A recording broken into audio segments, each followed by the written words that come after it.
Federal Communications Commission has determined the following content to be emotionally harmful. Funny things that you think's funny aren't funny. Give me cocks all the time. I want cocks all over me. The Alan Cox Show kicks ass, man. Welcome. Show me what you got. You're not going to see a lot of cocks on TV. Alan Cox from the Alan Cox Show. I don't know what it's about you, but I can't even stand your voice. I think you're the biggest asshole alive. It's gonna be a great show. Let's kick it. I'll say kick it, and you'll just kick it with a tasty groove, okay?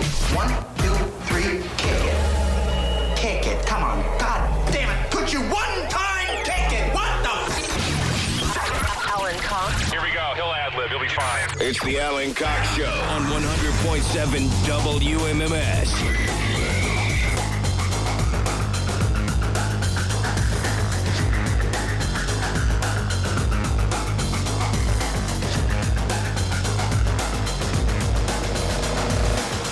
Hey, what's going on, gang? Hello, good afternoon. Hi there. My name's Alan Cox. Thank you for being here. Welcome. Say hi to Bill Squire. He's right over there. Hey, creepy hugs, everyone. Thanks for listening to and watching this episode of the Alan Cox Show. Don't forget to like, subscribe, and share a cold one with the boys. Mary Santora is out. Poundcake back in Studio G. Afternoon, white people. Happy Thursday? It is a Thursday. Thursday, Yes. Is the day after International Women's Day. Isn't it Women's Awareness Month or something? It's Women's History Month. Women's History Month. Mm-hmm. They get 3 more days than Black History Month, Poundcake. How do you think black women feel about that? Do you think that they consider it a wash? They're like, well, I'm black, but I'm a woman. I mean, you know. Well, they've always We get 2 consecutive months. They've always been underestimated and underappreciated, so I'm sure they feel ways about it. Does your mom feel underappreciated, do you think? Yeah, she's a woman, she's a black woman, and she's a nurse. And she's an accomplished black woman. Yeah, Yeah. so she's always feeling undervalued. And that's why I call her and tell her, like, Mom, I need you, and I need some money, so we got to make sure you keep working, and I will appreciate you along the way. Man, he's got it, doesn't he? He's pretty slick. He goes, this is how I make my mom feel needed. Mom, I literally need you to give me money. What am I going to do? This big, scary world. It is a big, scary world, and you're only 30. How can you be expected to navigate this big, scary world all by your lonesome? It's not fair. It boggles the mind. Anyway, hey, if you'd like to join us, we would love to have you. 216-578-1007. 800-348-1007. We got the after hours line up and running again. And boy, a lot of calls from Jenna. A lot of, we went Got to make up for lost time. Yeah, well, they were just sitting there, unbeknownst to the people who called, because we were having some issues with that line, and they're all fine now. But there was a huge backlog of voicemail. So I'll play you a couple of hers this afternoon. All right. Comedian Kevin Bozeman is going to be in later on. I always love when he's in. One of the funniest dudes. Very So funny dude. Yes, I feel like he kind of flies under the radar with a lot of people, but you will never leave one of his shows being bummed out. He's doing Hilarities this weekend. Love catching up with him. What else? You can text if you like. 35192 is that number. I upgraded my phone. I upgrade my iPhone every few iterations of the iPhone. I don't get the new one every single time because the differences are negligible from what I've been able to see. They're like, oh, we got a new camera, and you can open it with your eyeball, and I don't need all that crap. So I went from like an 11 to a 14 Pro, except it's been real buggy, and I'm not sure why. Like every morning when I open it up, my wallpaper is all gone. Like the picture of my kids that I have as my regular wallpaper, it's always black now. And I have to shut my phone off and then turn it back on, and it's there. It's been kind of buggy. Do you have a 14? I have a 13. With the 3 camera lenses on it? I have a 14 Pro. You do have a 14 Pro. So you and I have the same Pro, phone. Yeah. Yeah. Are you finding it to be, I know that the bugginess comes from the OS, not necessarily the phone. But I had the same OS on my last phone, and I didn't have the issues that I'm having with it. And again, What did you say was going on with it? Well, they're aesthetic issues. I mean, they're not. You know how you have like a wallpaper on your phone, the picture, right? When you my picture, it's always when I don't even know what triggers it. it'll just be black, and I'll have to put the picture back on the wallpaper, Oh, yeah, or no. I'll have to turn my phone off and then turn it back on, and it's there. It's weird. Yeah, no, I've never had that. I've had other glitches, like stuff freezes a lot. Like when I'm scrolling, it'll just be stuck, and I'm like, okay, maybe it's a connection issue. And it's like, no, I'm not. I'm using data right now. It should be working just fine. So sometimes the screen freezes, but it's never gone completely black. I will say, it's never completely black. Yeah. I've woken up in the morning and like my Face ID, I think it's because my face gets puffy in the morning.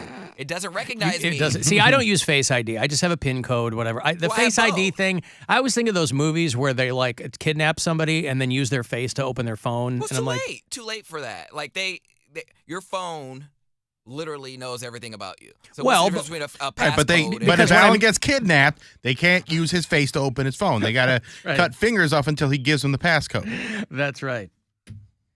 Yep. Okay, So, well, that's no, fine. I don't, it's like set up Face ID, because I don't use Face ID and I don't use Siri. So, but yeah, it's just been a little bit buggy. And again, it's not some quantum leap in the phone. They're like, I was reading, what can you do with it now? Because it's fun to get a new phone, but I'm always like, what can you do? Oh, the dynamic island on the top of the screen now. You can see what other things are running at the same time. Like, I don't, what? Yeah. So I guess I gotta drill down and maybe use the camera more, since everybody's, that's kind of what they hang their hat on now with every new iteration, is the camera is amazing. Like, okay. I mean, I will say, as someone who's been recording content more recently, the camera is like top notch. Like it doesn't even compare to like my Droid that I used to have for all those years. So that's one thing. That's one reason why I made the switch. I know one thing with the 14 Pro, and I'm not getting paid to say this. I love the little bar at the top that shows you, like when you're talking on the phone, it shows you like your little bar. That's what I'm talking about. That's called the dynamic island, and they're Yeah. like, you can see all the That's other. neat. Okay, I mean, yeah, it's fine. I mean, It's not worth $1,000 more, right. but it's all neat, but there's people aren't long. standing in line for hours to get the new iPhone anymore. Every minute you don't tell us why you're here, I cut off a finger. Mine or yours? Yours. Damn. That's gonna be me if I get kidnapped. I'll cut off a finger. Mine or yours? Yours. the whole Damn. The whole finger? No, the one next to it. finger, cruel. Again, That's Bill Squire at the Funny Stop. Is that where the Funny Stop? March 31st and April 1st. Yeah.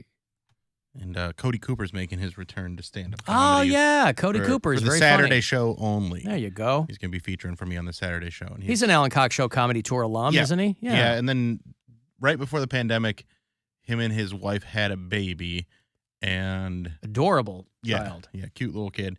And then when things started opening up again, he just wasn't as motivated to get out and do comedy because he was spend time with his kid, which I completely understand. But now he's getting the itch again, and I was like, he came out and did High and Dry last week, and he crushed. And I was like, you got to do comedy more. So I'm kind of twisting his arm and forcing him to get out there and do more stand up because he's such a funny dude.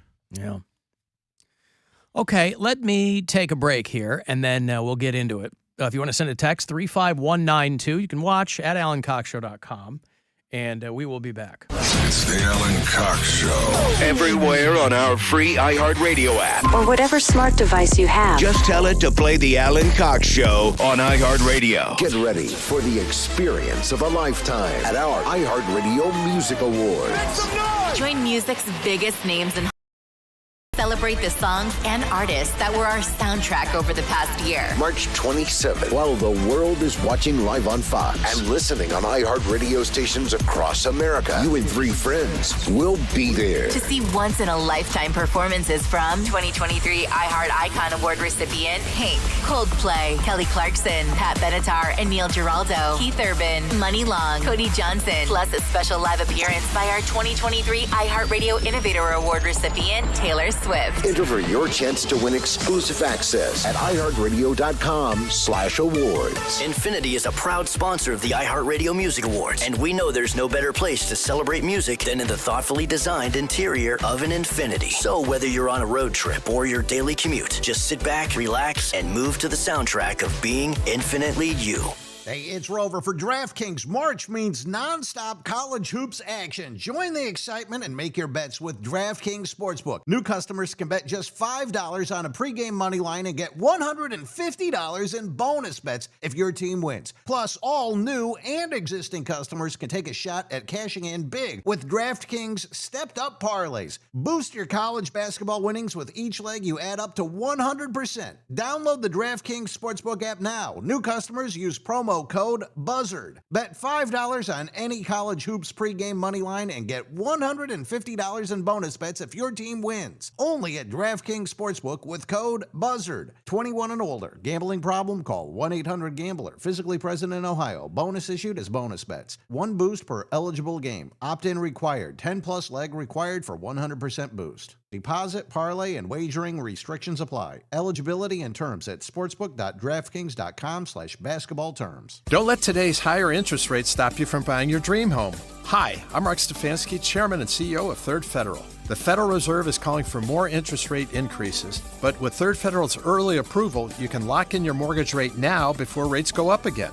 Only Third Federal's early approval locks in your rate now before you find a house, protecting you from rising interest rates. Early approval is a pre-approval, good for 6 months. And for a limited time, you get $295 off a closing cost. Plus, buy a home with Third Federal this spring, and if rates go down anytime in the next 3 years, you can refinance for free. Early approval ends March 31st. Apply online or call 1-800-3RD-FED today. The Federal Reserve is calling for more rate increases this year, so lock in today's rate of 6.59%, APR 6.69% on Third Federal's 30-year fixed-rate mortgage, even before you find a home. Rate lock renews automatically the current rate after 60 days or anytime upon request. APR reflects 15% down for $200,000 loan amount. Rate requires automatic payment program and is subject to change. Restrictions apply. Ask associate for details. Equal housing lender. Factory incentive to dealer plus tax, tag, title registration. $250 dealer fee with approved credit and score 323. Hi, this is Chris Marhofer from Ron Marhofer Chevrolet in Stowe. March is finally here, and that means it's our annual spring clearance event. Inventory is finally back, and so are factory discounts and incentives. New Chevy cars, trucks, and SUVs are piling up,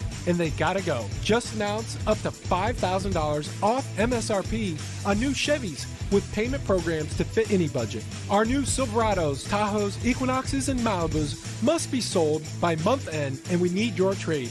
So we're paying top dollar for every single trade-in. If you're looking for a new Chevy, car, truck, or SUV with up to $5,000 off MSRP and want a payment to fit your budget, Ron Marhofer Chevy is where you want to be. Bring your trade. We need it, and we'll pay top dollar for it no matter how much you owe. Find new roads at ronmarhoferchevy.com in Stowe. When you're taking that next step, you should have the right team in your corner. Your budgeting needs are as unique as you and deserve a customized solution. The Dollar Bank Loan Sale is the perfect time to chat with our loan experts so we can help lower your monthly payments and put more money in your pocket. All loans, all terms, all on sale. Now through April 2nd. Get started at dollar.bank/loan sale. Dollar Bank. Let's get you there. Equal housing lender.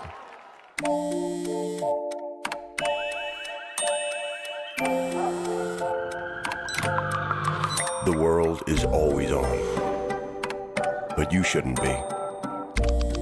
Put junk sleep to bed.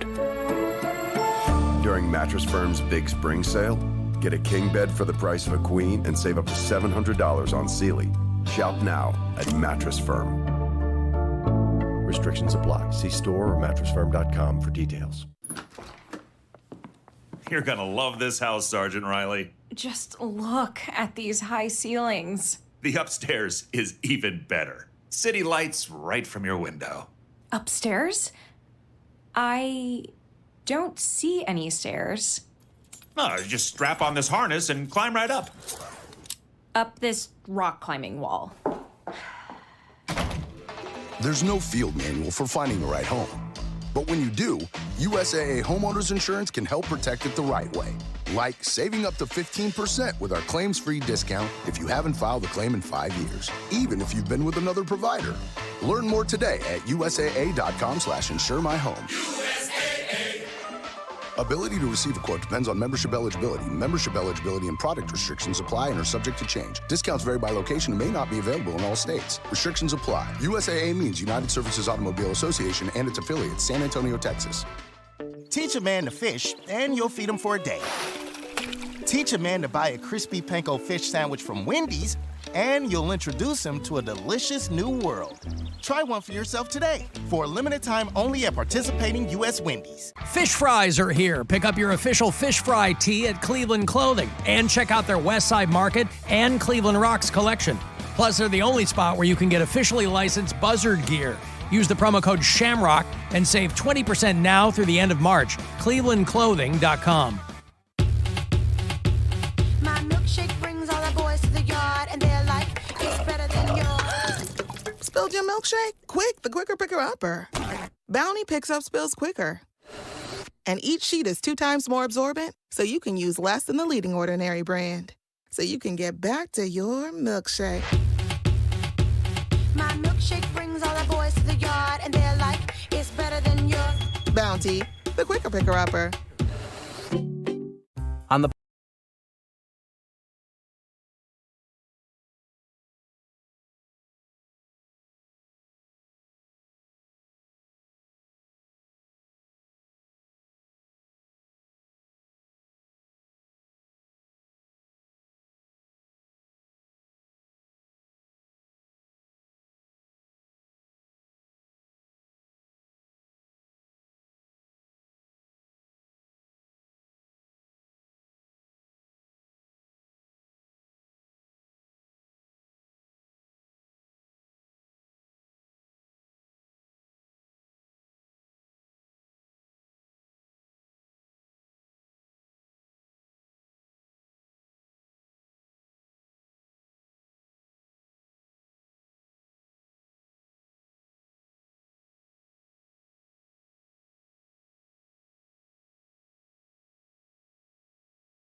Hyundai Elantra. Drive ClassicHyundai.com. Offer expires 4/3/23.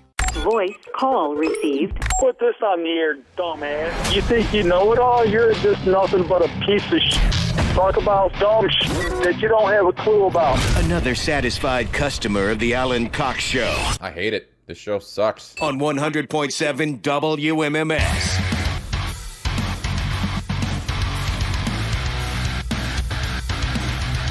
Here's a great band from Mexico called Afterglow. Hey, maybe I'll play them on Saturday night. You know, we're going to premiere our new metal show here on MMS. It's called 2 Hours to Midnight. Saturday, 10 to midnight. Me, Corey Roddick, Pat Butler. But that's only available if you listen on the radio, right? Only available if, well, you could listen on the iHeartRadio app. Oh, well, that's convenient. But that app's got to cost $1 million. Boy, you'd think so, but it won't cost you one singular kroner. It's absolutely free. Or as the kids like to call it, free. AF. AF. Freef. Freef. Your Cleveland Cavaliers win last night over Kevin Love and the Miami Heat. Jimmy Kevin. Butler's on that team now, too, isn't he? Yeah, he's been on that team for longer than Kevin Love. There you go. Well, I know he's been on it for a bit. Kevin Love's the new addition there. Ronnie, Bobby, Ricky, and Mike. I love the girl. Who cares who you like? Different new addition. But the Cavs over the Heat, 104-100 at the American Airlines Arena, and they will play them again tomorrow night. They'll be catting around Miami today. I know. Not a care in the world. You got to be careful. That's one of the toughest places to play, especially if you're going to be there for a few days, because those are all young guys and they got money. They want to party. They want to party. And the women down there and the dancing. I don't think it's the dancing. I'll tell you what, it's the dancing and the women. And there's that bar down there called the Clevelander. And maybe they'll go there. Maybe, we'll be at the Clevelander a week from tomorrow. The Clevelander, not the South Beach Clevelander. OG Clevelander. The one that people want to be at. There you go. The MMS St. Patty's Day party is going to happen at the Clevelander, right around the corner from us here at 668 Euclid, over there on Huron, and we'll get going around 10 a.m. I was asked this morning if Poundcake should be put on the list. And they said, is Poundcake going to be there? I said, I don't know. He hasn't made that clear. Oh, well, because I need to know if I put him on the list. I said, put him on the list. Of course. He's a WMMS employee, and as such, we would love to have him be part of it. So if he wants to show up there, he certainly can. It's not going to be like they're going to turn him away. I was being a little snippy about it earlier in the week, and I said that I was going to have security bodily remove him from the premises. I'm not going to do that, obviously. Yeah, please don't do that. It's because if I wake up in the morning and I decide to come, I really want to be able to come at my convenience. At your convenience, sure. We are nothing around here if not concerned about your convenience. I really don't like being inconvenienced. I understand. It's really inconvenient for me. I understand. So next Friday, St. Patty's Day, a Friday in Cleveland. I don't know when the last Friday St. Patrick's Day was in Cleveland or anywhere else for that matter. I think it was when we were still doing the bar crawl. Okay. I think it was when we were doing the one where we'd start downtown, then end up in West Park. Mm-hmm. Because, it stands to reason that it would have been 6 or 7 years ago, right? Yeah. Just the way the days lay out from year to year. So we're probably looking at 2017 was the last time that St. Patrick's Day was on a Friday. 2017 was the last time that St. Patty's Day was on a Friday. We had Greg Proops on the show for St. Patrick's Day in 2017. No, I'm sorry. We had Paul Schaefer on the show for St. Patrick's Day 2017, and we had a bar crawl. So we were just running best. Well, if we had the bar crawl. I think I probably did a phoner with Paul Schaefer. Now that I think about it, yeah, and then aired it later on. But it was also the weekend of the Cleveland Comic-Con.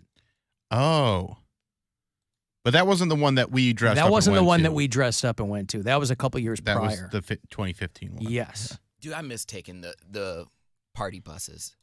That was so much fun. Well, pick up the tab, homie. I didn't say I was willing to pay for it. I just said You missed it. Yeah, it was well, fun. those are fun if we have like everybody along. This year, nobody seems to know if they're going to come. I think Charlie's in. I don't know who else is coming from the morning show. I'm just saying. I think Corey is going to be around. Bill and I will be there. I don't know who else. I don't think Stansbury can make it. That's a bummer. I think he's got his own thing going on. He's got his own thing going on. But anyway, all that aside, it doesn't really matter. Listen, people say to me, they go, Alan, I'd love to see you. I only care if your new program director, Rob Anthony, is going to be there. And I have to tell him, well, of course he is. You mean the birthday boy, Rob Anthony? Yeah. Birthday boy, Rob Anthony today. Yeah. He's 40-something years old. I don't know. Oh, is he really? Yeah. I don't know how old he is. I want to say he's like 40. I've gotten to the point. 42. Yeah, I've gotten to the point in my career where like my management is younger than me. Mm-hmm. So I don't. There's only a few people here at iHeart Cleveland who are older than me. Well, I shouldn't say a few. There's a number of people older than me who've been with these radio stations for a long, long time. But upper management. These are guys younger than I am. They're in their mid to late 40s, but that's younger than I am. So the people older than me here. The guy that does Ghost Bag. Keith Kennedy. Keith Kennedy, yeah. Right. Yeah. He's, I think, a little younger than you, or about the same age. Yeah. That dude, by the way, that was very upset, he left a follow-up message, by the way. He's like, hey, he goes, I wasn't saying Keith Kennedy was Ghost Bag. I was saying Keith Kennedy was doing Tom Hanks. No, Tom Hanks is doing Tom Hanks. That's actually Tom Hanks. It wasn't Keith Kennedy. My favorite segments are when Ghost Bag calls in. I hope Poundcake realizes that all Ghost Bag wants is a friend in me. You think that sounds like Keith Kennedy? That's Tom Hanks. It's definitely Tom. Of course. So, anywho, Cavs win last night. Big win. Congratulations to them. Big win. Donovan Mitchell just passed J.R. Smith for the most three-pointers in a single season in franchise history, by the way. And there's still 14 games left. Yeah. He's up to 205. Very impressive. Of course, Earl Smith, who likes to go by J.R. I call him Earl because, you know, he used to fly through my neighborhood in his car at 3 in the morning. Just willy-nilly with the speed limit. 2:30, 3 in the morning, coming back from God knows where. There could be children walking around, Earl. Show some respect. But now he's like a big golfer or something. J.R. Smith went back to college. He went to college. He's on He the was golf like team. Rodney Yeah. Dangerfield in Back to School. Hey, we're all going to get laid. Hey! How'd you like to grab my Longfellow? He brought Rodney Dangerfield in Caddyshack and then combined it with Back to School, making, you know, he's back in college and he's playing golf. So he's got it all combined into one. Yeah, JR's like Happy Gilmore, but in college. He wants to be Shooter McGavin, I guess. So congratulations to Donovan Mitchell, a newly minted Cavalier, by the way, who's got the most three-pointers in a single season in franchise history. Now, here's the rub. They don't tell you which franchise. They don't tell you Subway, McDonald's, Burger King. Alan, this is going to blow your mind. I'm sorry? This is going to blow your mind. They mean the Cavaliers franchise. But there's only one of those. I mean, Right. every city. Well, I'll take your word for it, but that doesn't seem to be. Okay. Well, I have food news, nevertheless. I hope that didn't ruin your day. Nothing can ruin my day. I feel so good today, nothing can ruin it. Challenge accepted. I'm lying. Hey, listen. Poundcake's on it. I'm working on it as we speak. Well, I'm waiting to see what you come up with. You know, I mentioned this a couple of weeks ago, and people thought I was kidding about sushi terrorism. This is what these are primarily these restaurants in Japan that have to contend with this. But I mentioned about how we went to one of these sushi conveyor belt restaurants over the weekend. And if you haven't been there yet, there's one down in Parma, Seven Hills, that area. It's called Watami. And I don't know if it's the only one of its kind in the area. I have to think that even if it is, there are going to be a lot of other people taking that concept and doing something with it.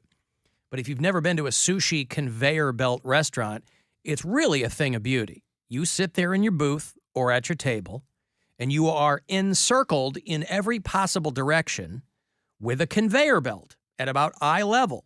And they're just putting food on it. And the plates are color-coded. They're small. You get 2 or 3 little rolls of sushi there. But they've also got the beverages. And they've got the desserts. And you have a color-coded menu. So it's like, if you want cooked sushi, you grab a black or a red plate. You want it raw, yellow or green. They've got their corresponding costs.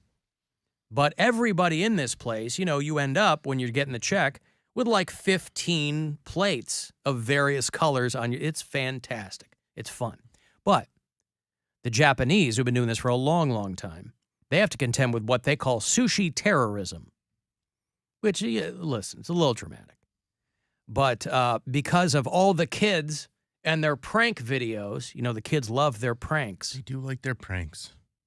They have Japanese kids TikToking themselves licking a soy sauce bottle. Or picking up a plate, licking the sushi and putting the dome back on and letting it on. Remember we had those kids that were taking the ice cream in Texas and they would lick the ice cream and then put it back in the thing? I was thinking Ariana Grande did that, but she licked did a a donut. donut, yeah. But it's still just as bad. Yeah. Wasn't she doing that in a controlled environment? No, she was in a donut shop. Right, but she kind of did it for the gram, but I assumed she licked it and put it back, but she was going to take it. Like somebody at that level, they're licking donuts and then just walking away. Well, that was the whole thing. She was in a donut shop and she licked the donut and was like laughing about how unhealthy it is to eat donuts. And she was like, I hate America. We're all so fat. But except she's not fat at all. She's like 75 pounds. So what does she mean we're all fat? We're all fat. She's not fat. Well, this is what she did. I don't know why she did it. Was she ever charged with donut terrorism? No, I imagine that donut went for so much more. They're like, this is the donut that Ariana Grande licked. Who wants to buy it? Yeah, right? I remember auctioning off Gwen Stefani's gum years ago. Did she lick the whole donut? Yeah, the one right next to it. Oh. People still hit me up and tell me they don't get that joke. It's a homophone joke. The whole finger? H-O-L-E. No, the one right next to it. There you go. I think people are They're overthinking. complicating it, Yeah. yes. Which everyone can be prone to. It's a fingering joke. Sure. Anyway, the Japanese are really having to contend with what they're calling sushi terrorism with all these pranksters licking stuff, licking chopsticks, putting cigarette butts in the food. Not cool stuff. I have an idea for a restaurant. You know how these conveyor belt restaurants are all the rage, but people are going to get tired of it. So, did you ever do Impossible. the rain gutter regatta?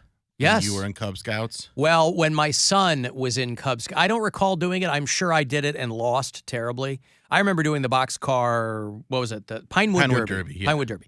But when my son was younger and was in Boy Scouts, I remember doing the rain gutter regatta with him. So I want a rain gutter regatta type restaurant where the food goes around on little boats, and then That's so cool. And then the instead of using water to set them around, it's broth. So it's all food that you can dip in a broth. It's miso? Yeah. I would love that. Tepid broth.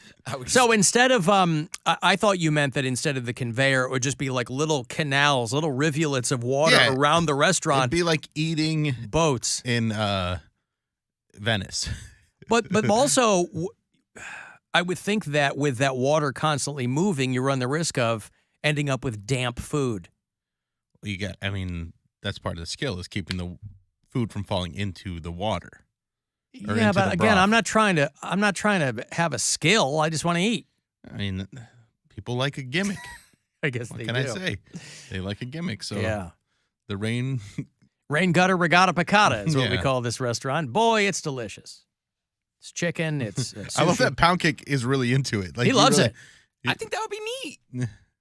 I mean, they got the restaurant that has the train that brings the food out in Wisconsin. Or, like drones, like that's all the future. Like just have your stuff Oh, dropped you off, just made a mess. like a care package, or like you're on a deserted island. Oh, that could be the name of the restaurant, Deserted Island. And then just your dessert just comes down. Your cheesecake is just like dropped from a drone, and plop, and there you go. Ah, I got it. Trademark.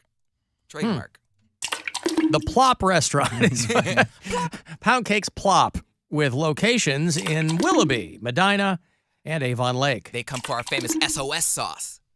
You got to have. What does that stand for? Like if you're on a deserted island. Like the Army SOS? Shrimp on a shingle? Okay. Or Save Our Souls, whatever it is. Uh-huh. Yeah. Ooh, I like this idea. Let me invest in a restaurant, somebody. I got Well, $13. the one that Bill, the one that you'll be a minority owner. The one Bill's talking about would then have to contend with some kind of maritime law. It wouldn't be sushi terrorism. It would be some kind of pirate-oriented thing. Maritime law violation. But that's kind of the fun of it. Is like, are you coming here? You're going to be part of. Are you going to be a pirate? Are you going to be a regatta pirate? Mm-hmm. Or you can be a functioning member of society. Right.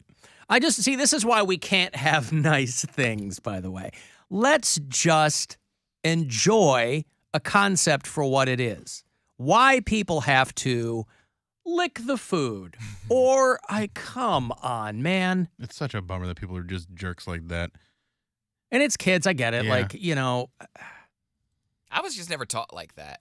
Like, well, it's not like their parents were like, go out there and cause some trouble, kids. some Go of out there them and might. lick food. As long as they're not in my house ruining my stuff, some people don't care. Yeah.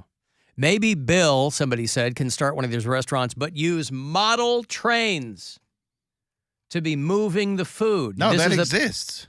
But this is the perfect way for you to get in on what your post-showbiz retirement plans are. I don't want to run a restaurant.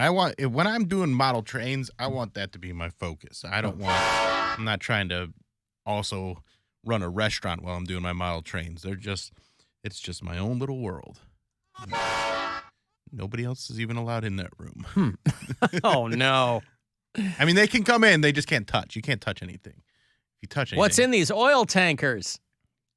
Don't ask. It's not anything bad. It's just my little space. Listen, I like to envision a post-showbiz world in which our own Bill Squire is a restaurateur of the highest order. He's got this canal restaurant. He's got Big Billy's Burger Buffet out there in international waters where you get fined $600 or something if you don't eat one of the hamburgers. There's no hamburgers. There's no hamburgers. There's no it's the whole chickens. It's a chicken. Yeah. It's 3 rotisserie chickens. One is in the middle. The other 2 are the bun. And they're all smashed together. Mm-hmm. And then you have to eat it, and there's bones in it. Alan Bill's idea is close to mine. I want to have a restaurant called Nothing But Broth. The only thing we serve is, you guessed it, broth. David Lee Broth would be a great name for like a miso soup restaurant or pho. You know, the kids love the pho. Oh, my God, it's amazing. Have you had pho? Yes. Have I had broth with meat and vegetables? Yes, I have. Now, if I did a pho restaurant, it would be self-serve, and it'd be called Go Pho Yourself. Right into the camera. Yeah. Good for you. Hey. Hey, yo. March 31st, April 1st. There you Funny go. Stuff Comedy Club. Get those tickets. That's Sell right. Boy out. Alan, I know somebody who was fired for licking a donut that was then given to a customer. That's what I'm talking about, man. Jesus, I went to get donuts. It's becoming a Saturday morning thing now. Before my daughter starts soccer in the spring, where it becomes more of an official thing, she goes, man, I'd love a donut. And I know what that means. I got my marching orders. So I'll go off to get donuts. So I go out to the Dunkin' Donuts on Saturday morning. And donut places, you have to get there right when they open or everything's picked through, right? You can't go to a donut place. Well, especially on a Saturday. Right, that's right. Yeah. You can't go to a donut place at noon. A lot of people are pulling through to get coffee. Now, I have the same idea that everybody else has, which is everybody's in line at the drive-thru. I'm going to park in the lot, and I'm going to walk in. Then you end up in this huge line because everybody had the same idea. But I finally walk up there, and this girl, all of 16, 17 years old, is saying she just looks frazzled, and I mean, whatever. I get it. So I'm trying to be a cool guy, and I'm like, this is how many I want, so they can get the box ready. And I go, I like one of those. And she's just standing there looking at the racks of donuts. And again, they're kind of picked through, so there are far fewer left than there would normally be. And she's standing there looking at all of them. She can't find the one I'm asking for, which is right in front of her. And I go, it's right there. And she's looking around. She goes, I'm kind of out of it. And she's looking around. I go, it's right there. Nope. I'm like guiding her right there. And she goes, oh, okay, I'm sorry. And then I ask her for the next one. She's looking around again. Again, it's right next to the one that was right in front. I go, it's right there. It's right there. You're just, nope. I'm walking this girl through it. And I walk out and I go, I'm trying to be a cool guy with people, right? I'm a progressive person, but I go, that's why people don't want to pay them $15 an hour. That's why people resist that kind of stuff. Because she's standing there staring right at it with this, if you'll pardon the pun, glazed look in her eyes. And I'm walking her through I go, how about if I hop back there and I'll just do it? I didn't say that, of course. I thought that in my head. I don't want to be rude. But there it is. There's your food news for the... Food news! Oh, my. I've got to take a break. If you're on hold, I'll grab you on the way back. If you want to send a text, 35192, and you can watch live if you like at alancoxshow.com. It's the Alan Cox Show on 100.7 WMMS.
Back for a limited time. Get Go Cafe and Market. Better believe it. Portions of the following program were pre-recorded. 100.7 WMMS, Cleveland. This is The Buzzard. From the Claiborne Ford Lincoln Studios, serving Northeast Ohio since 1973. Alan, you have been described by your enemies as evil, insane, manipulative. Who are you? Call the Alan Cox Show. 216-578-1007 or 1-800-348-1007.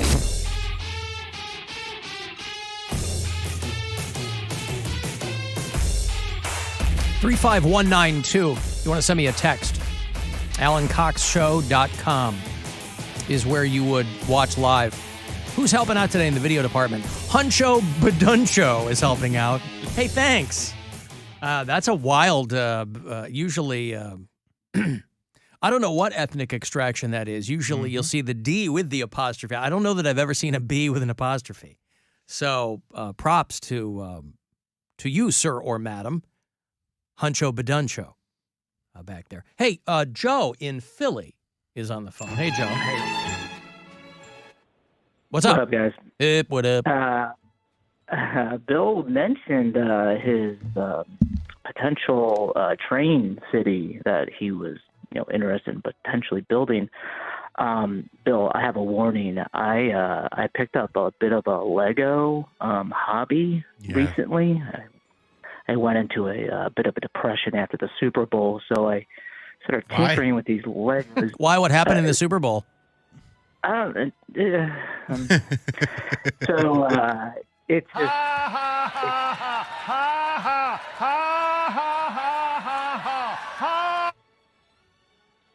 Well, you put together one N1 starfighter, and then all of a sudden you have like 4 different Star Wars universes that you're like potentially building, and $1,000 goes pretty quickly. I was going to say, I like that $700 Millennium Falcon that everybody's drooling over.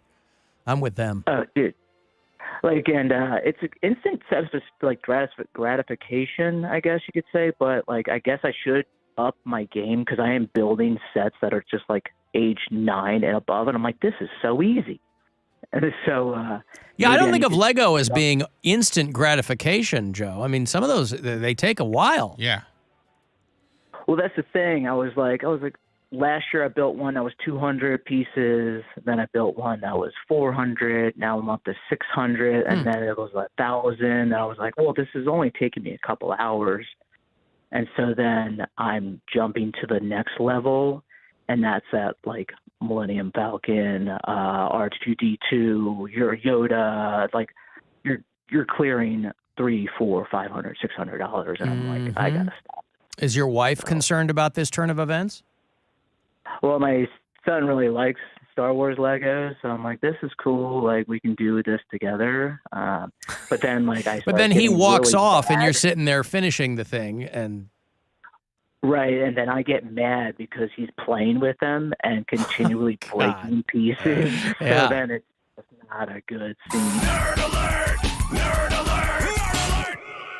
That's the flip of the coin there, is guys who will rationalize something like that because they have kids. They go, oh, this will be something we can do together, even though you want to do it, because when the kid gets in, you go, no, that's not where that, no, don't do, no, come on. Literally the premise from the Lego movie. Is that what it is? Yeah, the dad, who is played by Will Ferrell, doesn't want his, he's got this whole crazy Lego setup in the basement, and he doesn't like when the kid moves stuff around and does things creatively.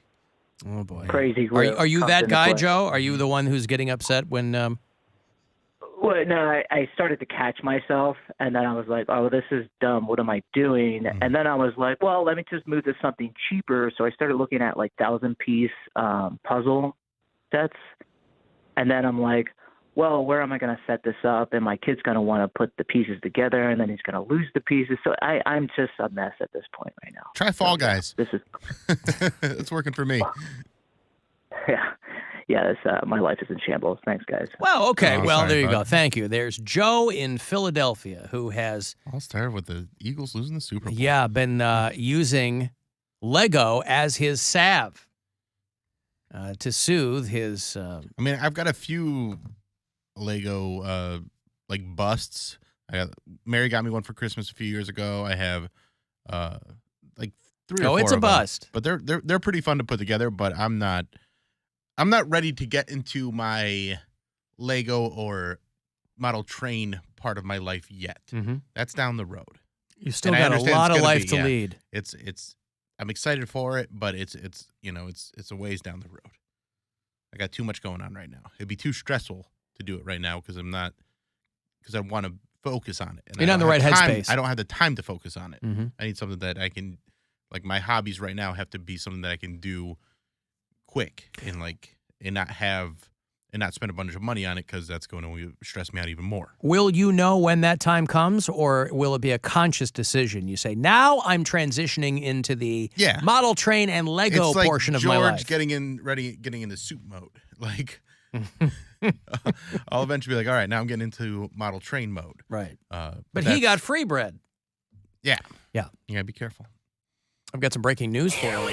Show exclusive news update. For people who have been following it, former Ohio House Speaker Larry Householder, greatest name ever for a guy who was the Speaker of the House, along with former Ohio GOP leader Matt Borges, both found guilty in that bribery case, the biggest public corruption case in Ohio history. These are the guys that were getting money kickbacks from First Energy and this whole thing. Yeah, I remember that. Yeah, these guys are both found guilty. They're both looking at 20 years in prison. Of course, it's white-collar crime, so they'll probably get 18 months. And they're going to like a college dorm prison. It's just like they're just chilling.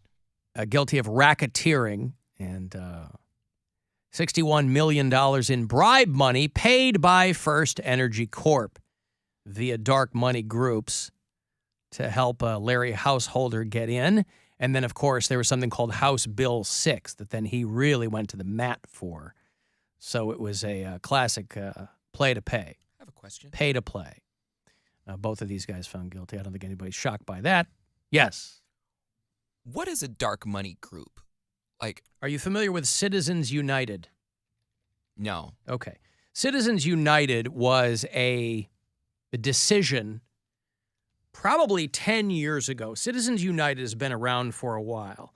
Supreme Court said that it was a decision made on campaign finance laws, and it was brought to the Supreme Court saying, hey, money should be considered free speech. And so what it did was it changed the way that organizations donate money, where they didn't have to reveal who they were. Oh. So that led the Citizens United decision. It was like the Federal Election Commission or something took this course of the Supreme Court. And the long and short of it was that money is like free speech. And so it opened the floodgates for people to be able to donate, but basically buy elections, which is nothing new. But I mean, the dark money groups they don't have to file paperwork with the FEC. They don't have to file, I thought I was going to say, I'm like, how is this not part of a bigger picture? When you said dark money, I'm thinking like illegal money illegally obtained, like drug money. Or No, trafficking nothing or like something that. like that. Not dirty money, Yeah, dark money. Yeah, no. That's what I thought the term Organizations that don't have to reveal who they are. Gotcha. Okay. Yeah. Now that makes sense. I mean, it was a pretty slick argument, by the way. There's a lot of money poured into that, trying to get Citizens United, that decision that they got. It was pretty slick to say that, hey, listen, man, First Amendment means you can't tell me how much money I can give to politicians or labor unions or whatever. So, but it has caused, it completely upended the way that financial contributions are given to candidates and of both parties, by the way. It just opened the floodgates for people to be able to do that. But I mean, this was a bribery case, though. So this was them going, hey, we'll give you a whole lot of money if you see to it that what we want done is done. That's why for 5 minutes, when this was first news, they were like, oh, we're going to have to change the name of First Energy Stadium. They're like, no, you're not. Nobody really cares about this. It's been in the news for the better part of a year. But, I mean, a guy walking around doesn't care about this. Well, when they get approached for something like that, do they not consult an attorney? No. Or do they know what they're doing is illegal and they're doing it anyway? Well, they go, what's the chances? Because dark money and because you have all these organizations that don't have to file with it, they go, what are the chances we're going to get caught? But $60 million, you can't just $60 million, that's going to... There's billions of dollars that go unaccounted for. Okay. So they're like, hey, you got... Again, I don't know how this whole thing blew up in there. I don't know how it was an audit or what. I don't know. I think when that type of money is just thrown at you, you don't care about the consequences. Because I feel like there ain't no way someone's going to offer me something. I would think it's a setup. Like, I would think you're looking to get over on me. And I'm like, let me talk to my lawyer. The only thing I think of is these white people were like, fine. Right, but if it's but if they're saying we'll give you this if you make this happen for us, there's no reason to try to screw someone over. It's like, we'll give you all this money if you do this thing for us. Yes, but my golden rule is if it seems too good to be true, it probably is. And that seems too good to be true. It's just so easy. No one's just going to give you $60 million with no strings attached. And then... No, it's not no strings attached. No, the strings are very, very attached. Yes. But what I'm saying that's very... a big part of it. But so, yeah, okay, just vote this way and no one's going to bat an eyelash. And I'm like, that doesn't seem... No one's just going to get $60 million and no one take notice to that. Well, he clearly did. not. Someone noticed. Well, I don't think they write you a check for $61 million. It kind of drips and drabs over. And again, if nobody has to register any of these contributions, it can absolutely be done under the table or off the books. Okay. But anyway, those guys are... Pretty cool country we're living in. pretty awesome stuff where you can just use your money to screw people over like corporations are people. Yeah. And money is free speech. Right. America. F yeah. Except we treat corporations way better than people. Way better. Alan, please see the Poundcake gets this. Love Whitney. Have you seen this? No, I haven't seen Love Whitney, May 12th. A tribute to the music of Whitney Houston at the Lorraine Palace Theater. Will you be there? What day is it? Doors at 7, show at 8. Will you go to the Lorraine Palace Theater on Friday night, May the 12th? It says, we invite you, yes, you, to join us for a stunning celebration of the music and life of one of the greatest singers of our time, the one, the only Whitney Houston. A trip down memory lane will certainly... No, it's a typo. Will certainly a night to remember. I guess they meant it will certainly. So there you go, Poundcake. Oh. You've got your marching orders. Brian says, please see the Poundcake gets this. Yeah. And you have gotten this. Oh, yeah. I'm probably going to go and I'll bring a date. Mm-hmm. You're not going to take your mom since it's in Lorraine? No, my mom doesn't really care about Whitney Houston like that. Oh, God, that must cause no amount of friction between the two of you. That your mom doesn't care about Whitney. She's more of like a Mary J. or Toni Braxton kind of. I don't know who my mom is a stand for. Maybe Michael Jackson. She loves Maybe Michael Jackson. You could get her on board with Whitney. Maybe this could be a bonding moment for you and Mom. He wants to take a date. He's going to get all horned up watching Whitney. I'm going to take someone who's going to appreciate it just as much as me. There's plenty of gays. Are you going to ask McDonald's guy how he feels about Whitney Houston? He loves Whitney Houston. That's well, then you're set. That's why you got a second date. And he is older, right? Yeah. Is that one of your criteria? How do you feel about Whitney Houston? That's pass-fail? No, because I'm okay with being out there by myself because I know she's awesome. I don't need any validation from someone else. I just would like to know who every gay is a stand for some artist. So depending on who their artist is, like if they're a Cher or if they're a Madonna, I don't know if we'll mesh. Yeah, but this is kind of vague, too. Like, I don't know if it's a bunch of local scrubs just singing Whitney songs or what it is. I don't know. I don't know what it is either. A celebration of her music and life. I was jamming out to her as I was getting ready to come here today. Of course, as you'll all recall, Whitney Houston, beautiful, but her life was, of course, cut short by her unbridled love of crack. Demons. It was the demons. It wasn't the crack. Those demons are called crack. It was the demons. Demons called crack. And she loved smoking crack and then taking a tub to chill herself out. But, of course... It was probably high-end crack. Whitney does nothing low scale. High-end crack. There has to be a high-end crack. There's like... What makes it high-end? I don't know. The pureness of it. I've never had it, but I'm sure... You should try it. She got the highest quality crack. You should smoke crack when you go see this tribute. No, I don't think I would like it very much. Whitney was a thug. She was from Newark. Like she's used to thugging it out. Whitney was a tough chick. I'm just saying, like, I think that'd be a good way to pay tribute to her is to go to this tribute show and also do it on crack. Whitney was from Newark? Yep. Oh, I didn't think I knew that. She's no wonder I lost Trivial Pursuit when the end question was, where is Whitney Houston from? And I said, Houston? Seemed a little on the nose. She knew she didn't want to stay in Newark forever. Right. So she had to be the best singer ever. Well, you got to get out, right? I mean, yeah, born in Newark, New Jersey. Now, she died in Beverly Hills. That is a hell of a trip. Yeah. That is a glow up. 48 years old. Yeah, born in Newark. That really is a bummer that she was that young and died. That's tragic.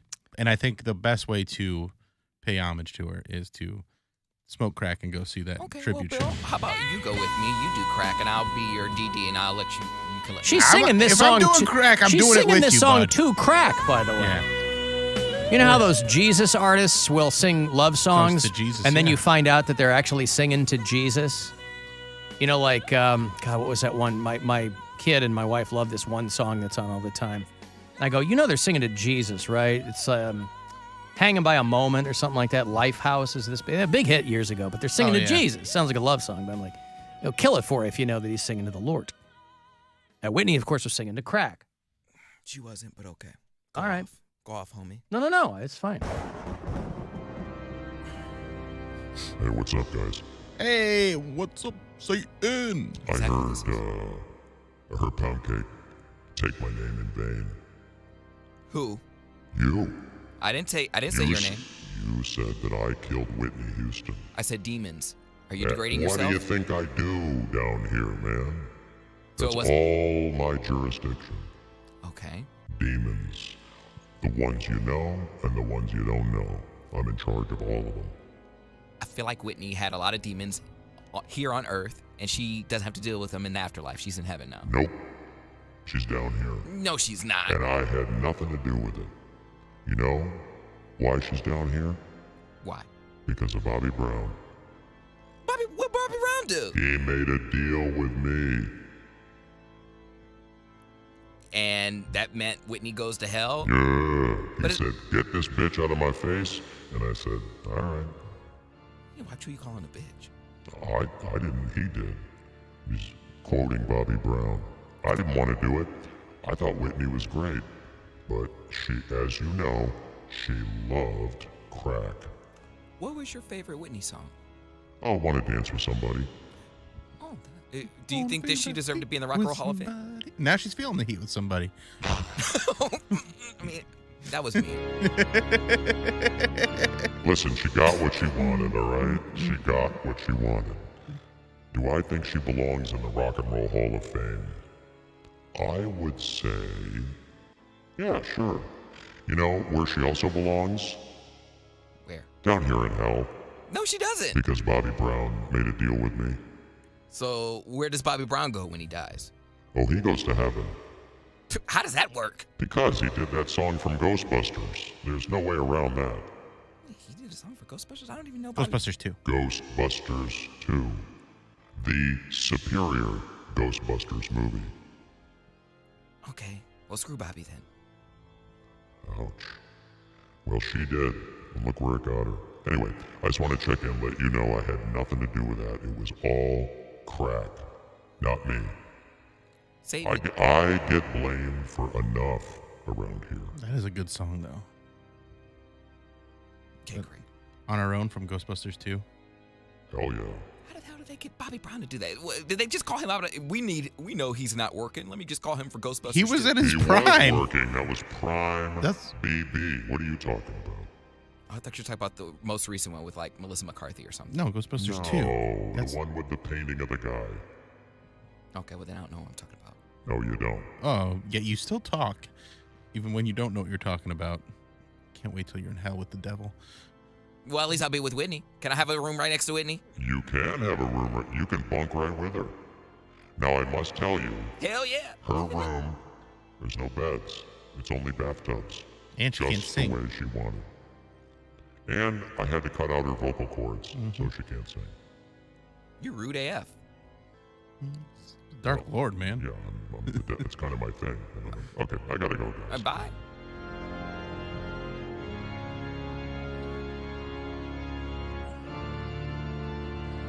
Anyway, Love Whitney, Poundcake. Mark it in your phone, your calendar, May 12th. May 12th. Lorraine Palace Theater, right in your backyard.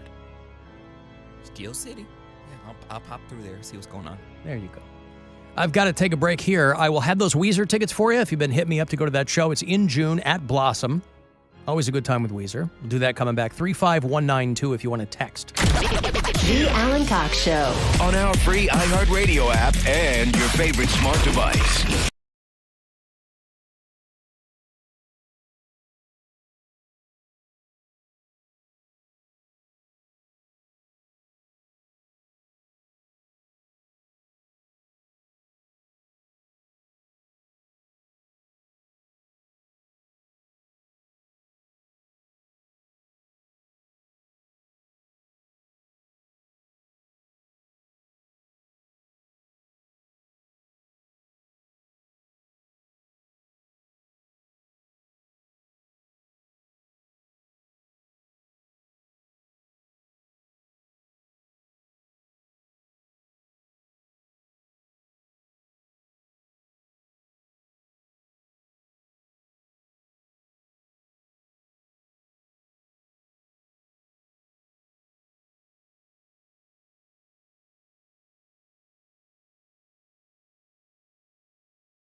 out. That's OrangeTreeFitness.com and tell them Poundcake sent you. This is The Buzzard. From the Claiborne Ford Lincoln Studios, serving Northeast Ohio since 1973. It's time to give stuff away. It's time to give stuff away. All right, I want to go see Weezer. They're back on the road this summer, taking a revolving door of opening bands with them here in Cleveland. Modest Mouse and Mama will be in the front spots there, with Weezer as your headliner. It's going to happen Friday, June 16th out at Blossom. If you want to buy your tickets, you hit up livenation.com. They'll sell them to you. I will give them to you. Caller 10, you get a pair for Weezer. Good luck. 216-578-1007 or 800-348-1007. What feels great to do is absolutely free, can be done by yourself, and yet no one ever mentions it. It's the Alan Cox Show On the Buzzard. WMMS.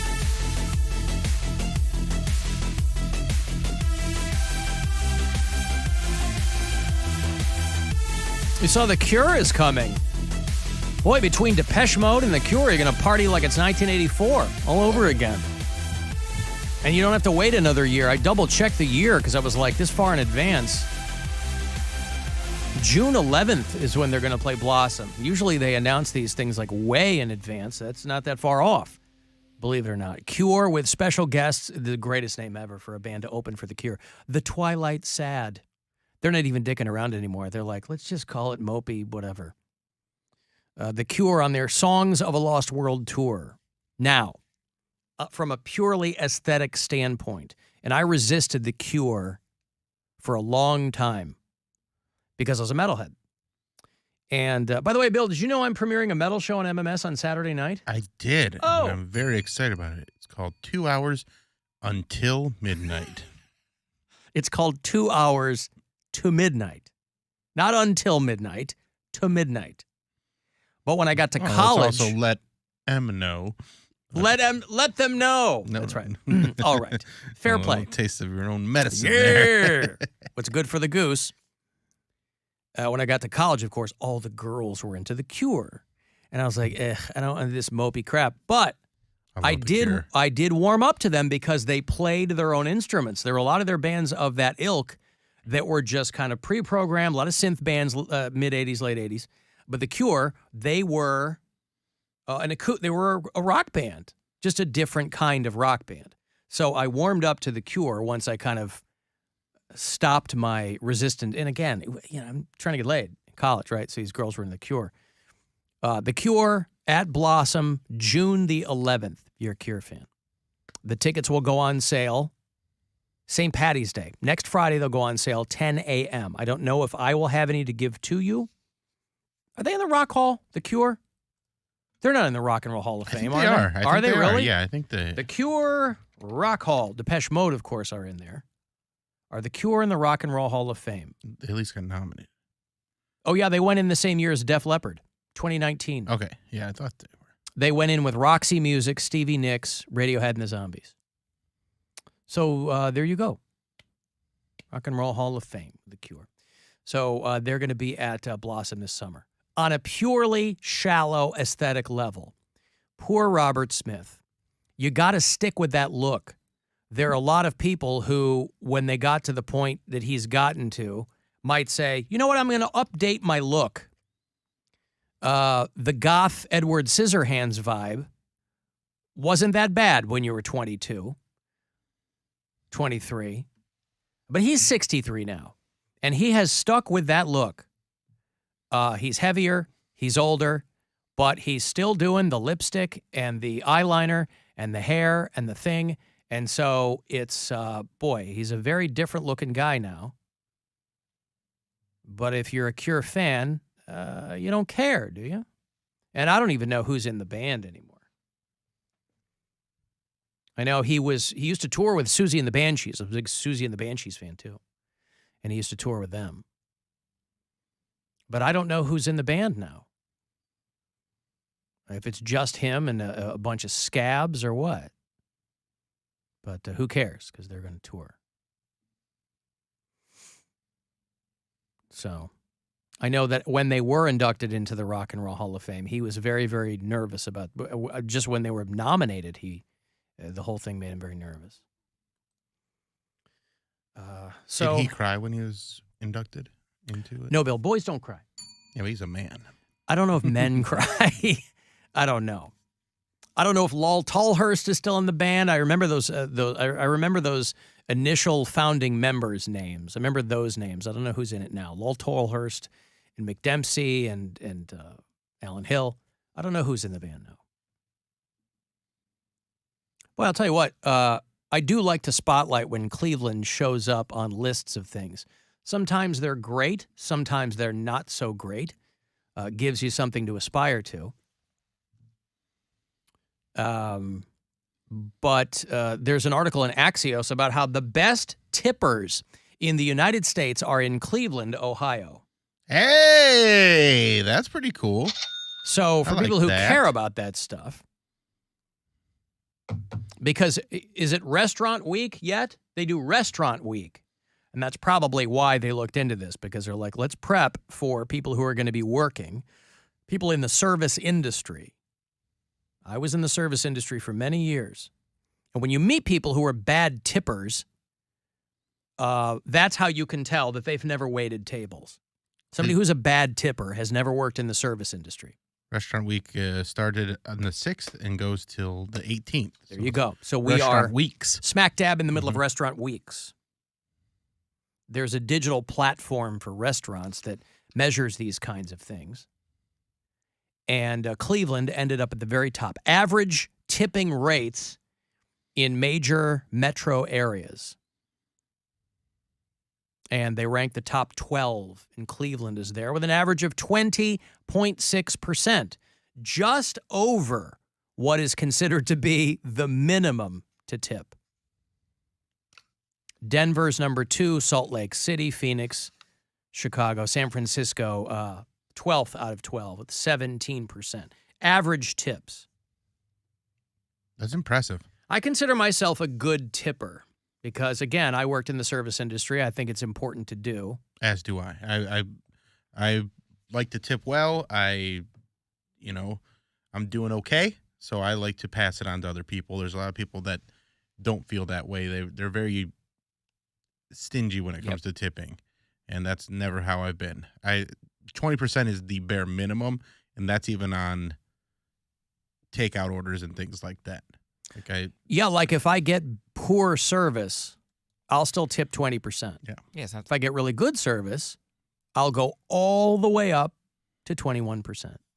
So, yeah, I don't like to brag. Am I a good tipper? Yeah. You shoot for that 21%, homie. No, I mean, listen, it's, now I'm a weird breed of cat because I'm a good tipper, but I don't like that pay it forward crap in the drive-through line. I don't like that. That's guilt tipping. That's a form of guilt. Do you read about guilt tipping? What's guilt? That's a thing, too. They're like, don't get caught into guilt tipping. Guilt tipping is a thing now in lieu of cash registers because that's really outdated technology. You don't need it anymore. A lot of times you go to a place and they've got the square screen where they flip it around on you, and it's got the preset tips. They're like, want to add a tip? And it'll either be an amount, like 5, 10, whatever. It'll say 10, 15, 20%, custom tip. So when they flip it around while they're doing their thing, they don't have to look anybody in the eye when they go, no tip. But they call that guilt tipping because it's just a piece of software that's staring back at you from a screen, and you tip what you know. I feel like that's convenient. Like, that's fine by me. I have no problem with that. It is, but there are a lot of places outside of restaurants that do it. Like, there are places in some cities where, like, the grocery store will say, hey, do you want a tip on top of your... No, I'm at the self-checkout. Who am I tipping? Yeah, I haven't seen that. Or you're getting your car fixed, and they flip it around. They're like, want to tip us? Like, no, I don't want to tip. I mean... It's a difficult... The tipping conversations have been beaten to death because it's a very amorphous thing. Like, people go, okay, well, am I supposed to tip because you... You know, people go, well, I don't tip... if I go pick it up, I don't tip. And people go, well, why? They still made you the food. They made you food, and they It's no put it all different than if together. they came to the table, and Yeah. that's a solid point. I always tip when I pick up food because they still have to take time and package it all up. That's servers that are doing that. You know what a thing with me is, because I'm so anal retentive? The big thing is less about the tip. I like my total to be a nice round number. Oh, you're one of those. Yep. So I'll get out my phone. See, Gwen can do this in her head. She'll roll her eyes at me and she'll go, it's $18.35 or whatever, right? I like to break out my phone, do the calculator, and I like a nice round number for the total. So, you know. You might tip a little bit more just to Might get that. tip a little bit more. Now, do you tip less when it I'm never going to go below 20%. Okay. All right. No. But let's say, Are you talking to the dollar, or are you talking to the tens or the fives, or you're going to the dollar? like if my bill is $81.69, right? Mm-hmm. I'll go, okay, what's $100 minus $81.69? $18.31. That's more than 20%. I want it to be a round number total. They're going to get the $18.31 out of me. I would just give them $20. Huh? I would just give them $20. But that leaves an uneven. It doesn't leave me with a nice round number total. I don't need the round number total. I like it. They would rather see $20 there than be like, oh, look at, he's got a nice round number total. Good for him. Give him the $20. Well, that's just me. All right. Right? I'm still tipping above 20%. So wait, how much was the bill? 81? 81 something. Yeah, $18 is going to be more than 20%. No, it's not. Not enough. Yeah, it is. Well, I guess 81. I was thinking of it from closer 100. To, closer to $16. Yeah, I'm sorry. I was thinking about it from like $100. No. With the tip. Well. Hey, Rob. Rob in Canton, hello. Oh, boy. Woody and Willoughby, hello. Not quite there yet, brother. I'm still on the road coming home from work. All right. Hey, talking about tipping. This was probably I was in Arizona mid-'90s visiting my aunt and uncle and my cousins out there. And there's a restaurant called Fajitas. Yep. Freeway on the way to like Glendale, Peoria kind of area, west of Scottsdale, right? And so this is right when I started making some decent money as a roofer. You know, I kind of got my card then, you know. And so I was going to buy dinner for everybody. It was 6 people in the group, and so our waitress comes out, and this girl is methed out of her mind. I mean, just a complete physical wreck. Methed out of her mind. She was tweaking. Yeah, she was tweaking hard, yep. bro. And so she is like screwing up the orders. She drooled over my cousin's shoulder while she was trying to explain some of the menu to him. And it was just the most horrible experience I've ever had dining out that I can recall at this moment. And so the bill comes around. I'm paying the bill. I can't remember what it was. It was mid-'90s, so 6 times. So it must have been somewhere between we had drinks, somewhere between $100 and $200. Let's call it $150 was the bill. And I was going to leave this broad a $20 tip.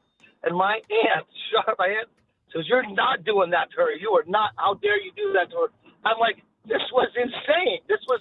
I mean, yeah, I think if she's drooling on me, I might move away from my usual 20%. I mean, if she's putting disease on my provisions, I don't know. That's a sliding scale. Yeah, and I was, I got into an argument with my aunt about. She goes, "You need to tip appropriately." I'm like, you need to not screw up everybody's order and drip drool on my cousin's shoulder while you're, refilling the water glass. Yeah. Yeah. So it's, I'm a firm tipper, and I will tip well, and I'll tip extra well if it's extra good service. And but within reason too, yeah. If it's piss poor service, I have no problem whatsoever tipping 5-10%. No problem whatsoever, because not everybody deserves 20 points, right?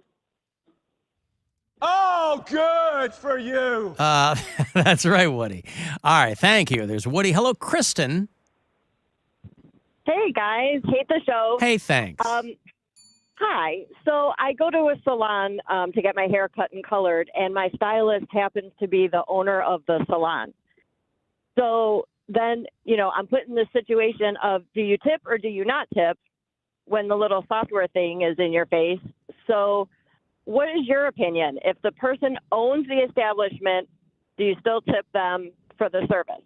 Yeah, of course. They still, if they're also the stylist, I mean, they provided the service to you, and if you like it, yeah. You mean because they get all the money, why would you tip them? I mean, they still cut the hair, right? If they're a good owner. Yeah, like I tip them. Well, the funny thing is at the salon, like it asks you for every person that does the service for you. So like the person that does your shampoo, how much do you want to tip them? The person that's your stylist, how much do you want to tip them? Oh, God, that's a whole other thing. Oh. If it's a la carte, yeah, I mean, just give me one person to do all of it. Exactly. So then I end up tipping everybody 20% for you, 20% for you. Like everybody gets 20%. I'd change. You take the 20%, you divide it among how many people they had to work on your head. You got one head. Why do you need multiple people? I know. I feel the same way because it really jacks up the bill. So I was curious to see what your opinions were. Kristen, I will say, I know you didn't ask for my opinion, but I'll just say. Yeah, she didn't. Well, I just, sometimes when you have a really good owner for a boss, sometimes whatever tips they get, they put in the pot for everyone to divvy up. Sometimes bosses, they'll take tips, but they don't keep tips. So maybe if he's a good boss, he'll split it. That's true. That's a good point. I worked in the service industry. I can Thank you, contribute. Kristen. I know you did. 20 years ago, I remember Paul McCartney married a woman named Heather Mills. She was many years his junior. And she famously only had one leg. Remember Heather Mills? Oh, yeah. One of his wives. Yeah. He married her, and she only had one leg. And they would talk about how waitresses loved her because she was always tipping.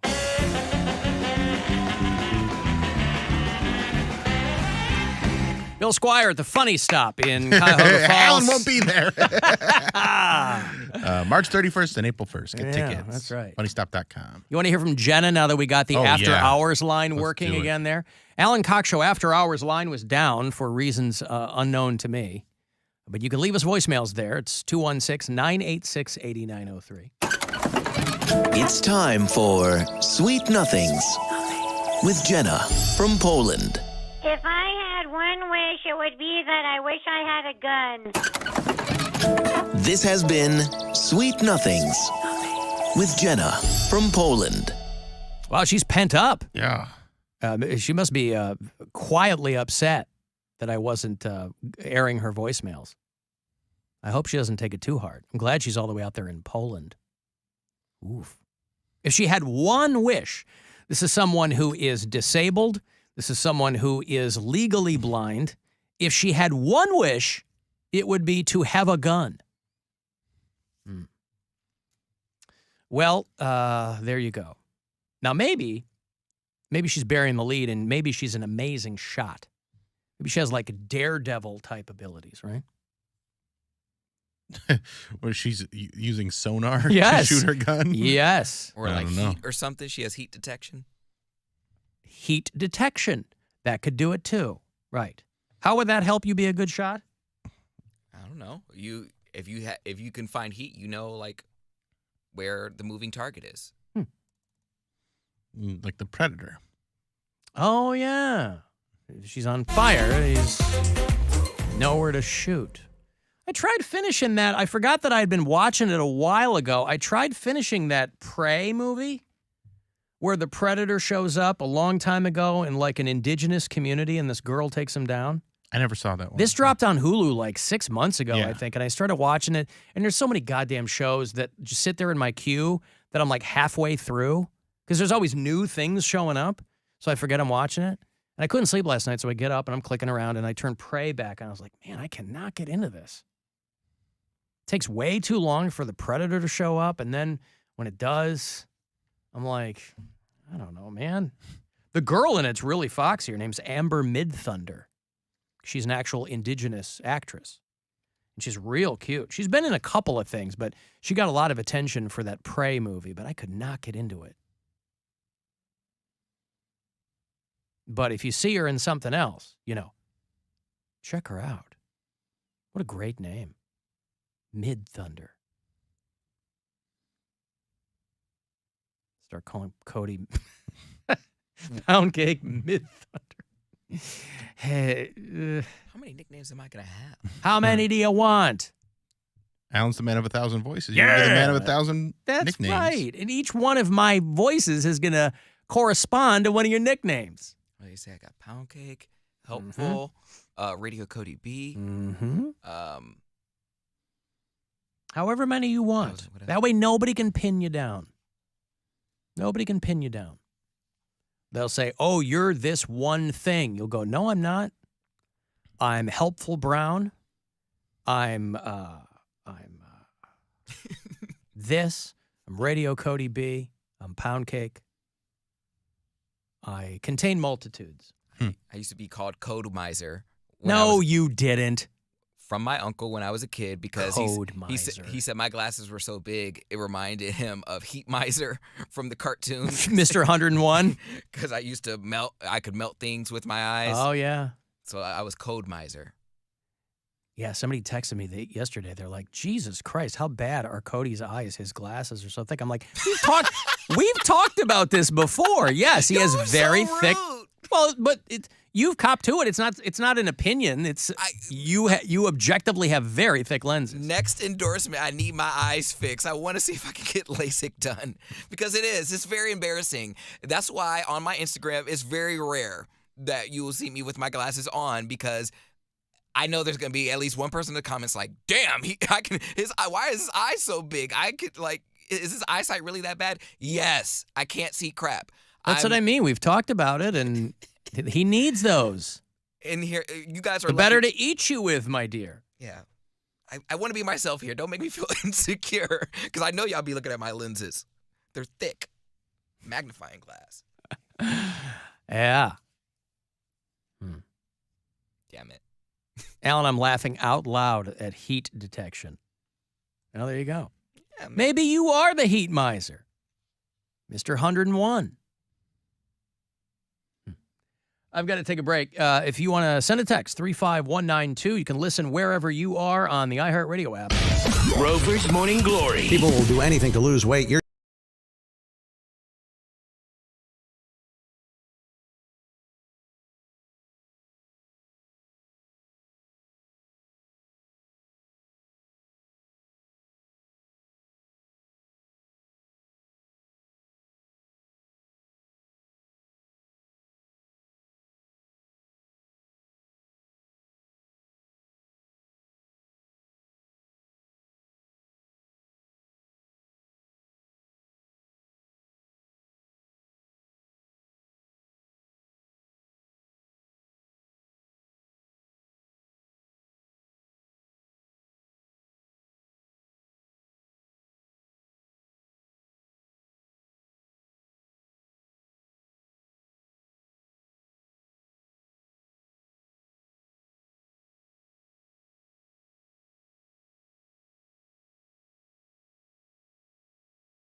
Shop now at Mattress Firm.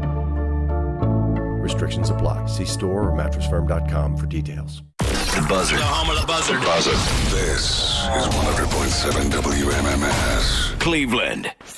It's time to give stuff away. Alan Cox gives stuff away. All right, I want to go see Kevin Hart. He has announced a stop in Canton at Tom Benson Hall of Fame Stadium, the Reality Check Tour with Kevin Hart. It's Thursday, May 18th.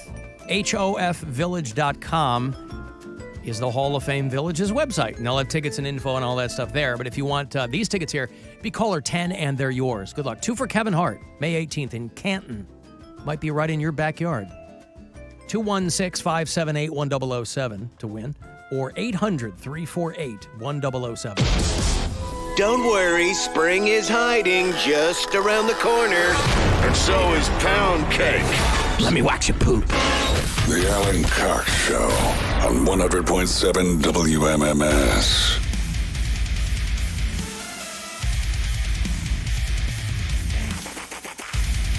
This is a band I might play on Saturday night.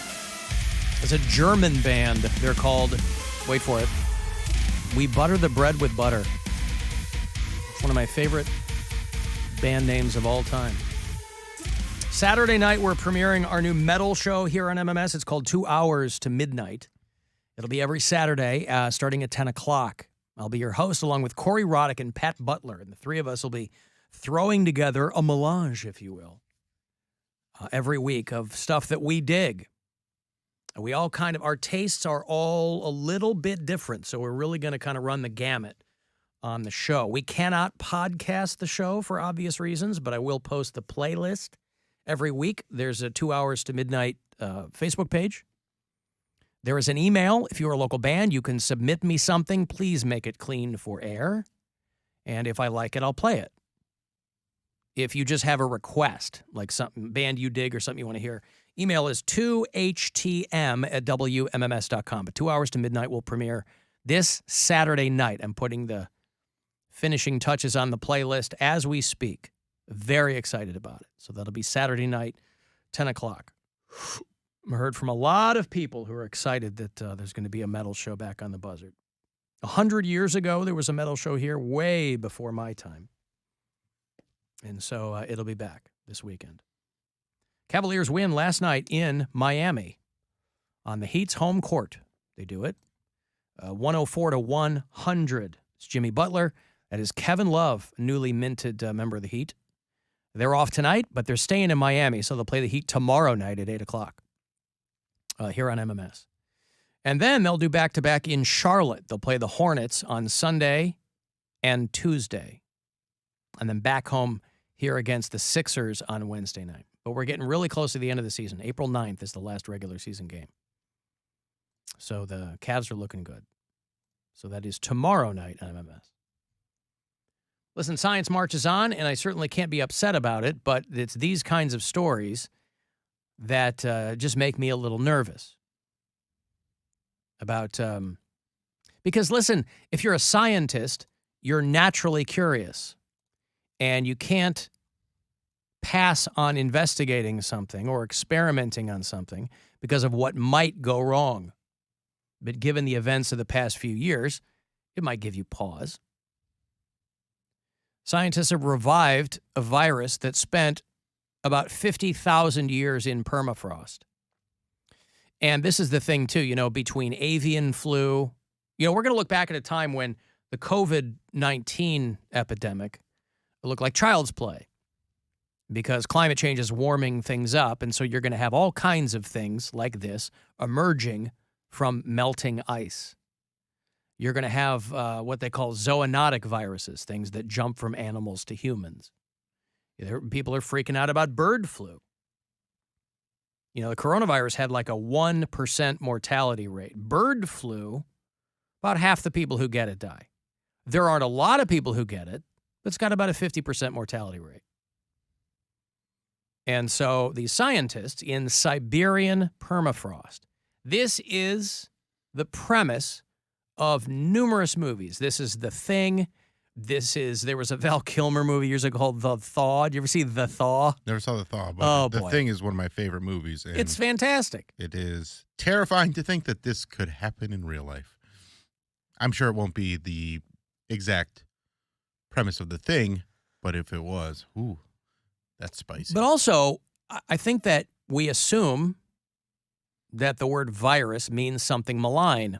What if there's an amazing virus that gets released from the permafrost? Okay. And we're like, holy cow, we're all growing little cherub wings on our back.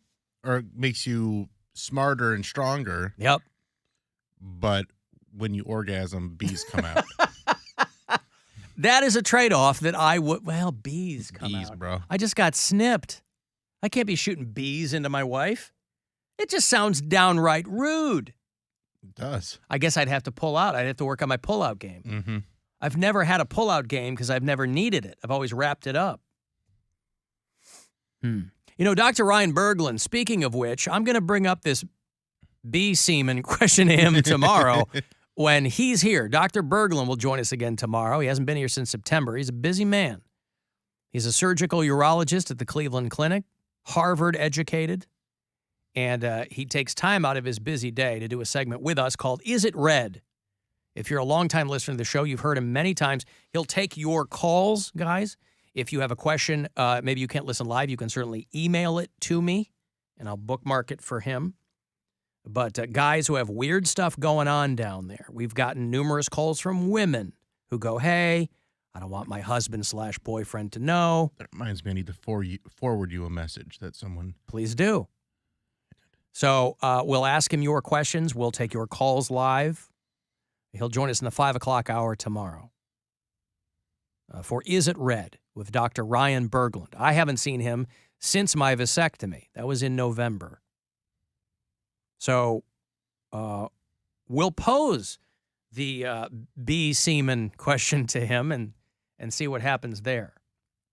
Maybe he'll have some thoughts on it, how that could present itself. Bees! Bees! Bees in the car! Bees everywhere!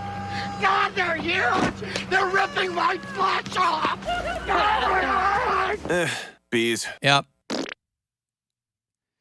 So that'll be tomorrow. Also, actor Michael Rappaport will be in here. He's doing a show at the Cleveland Improv tomorrow. So he will join us in here. There's probably a 50-50 chance he'll make it, right?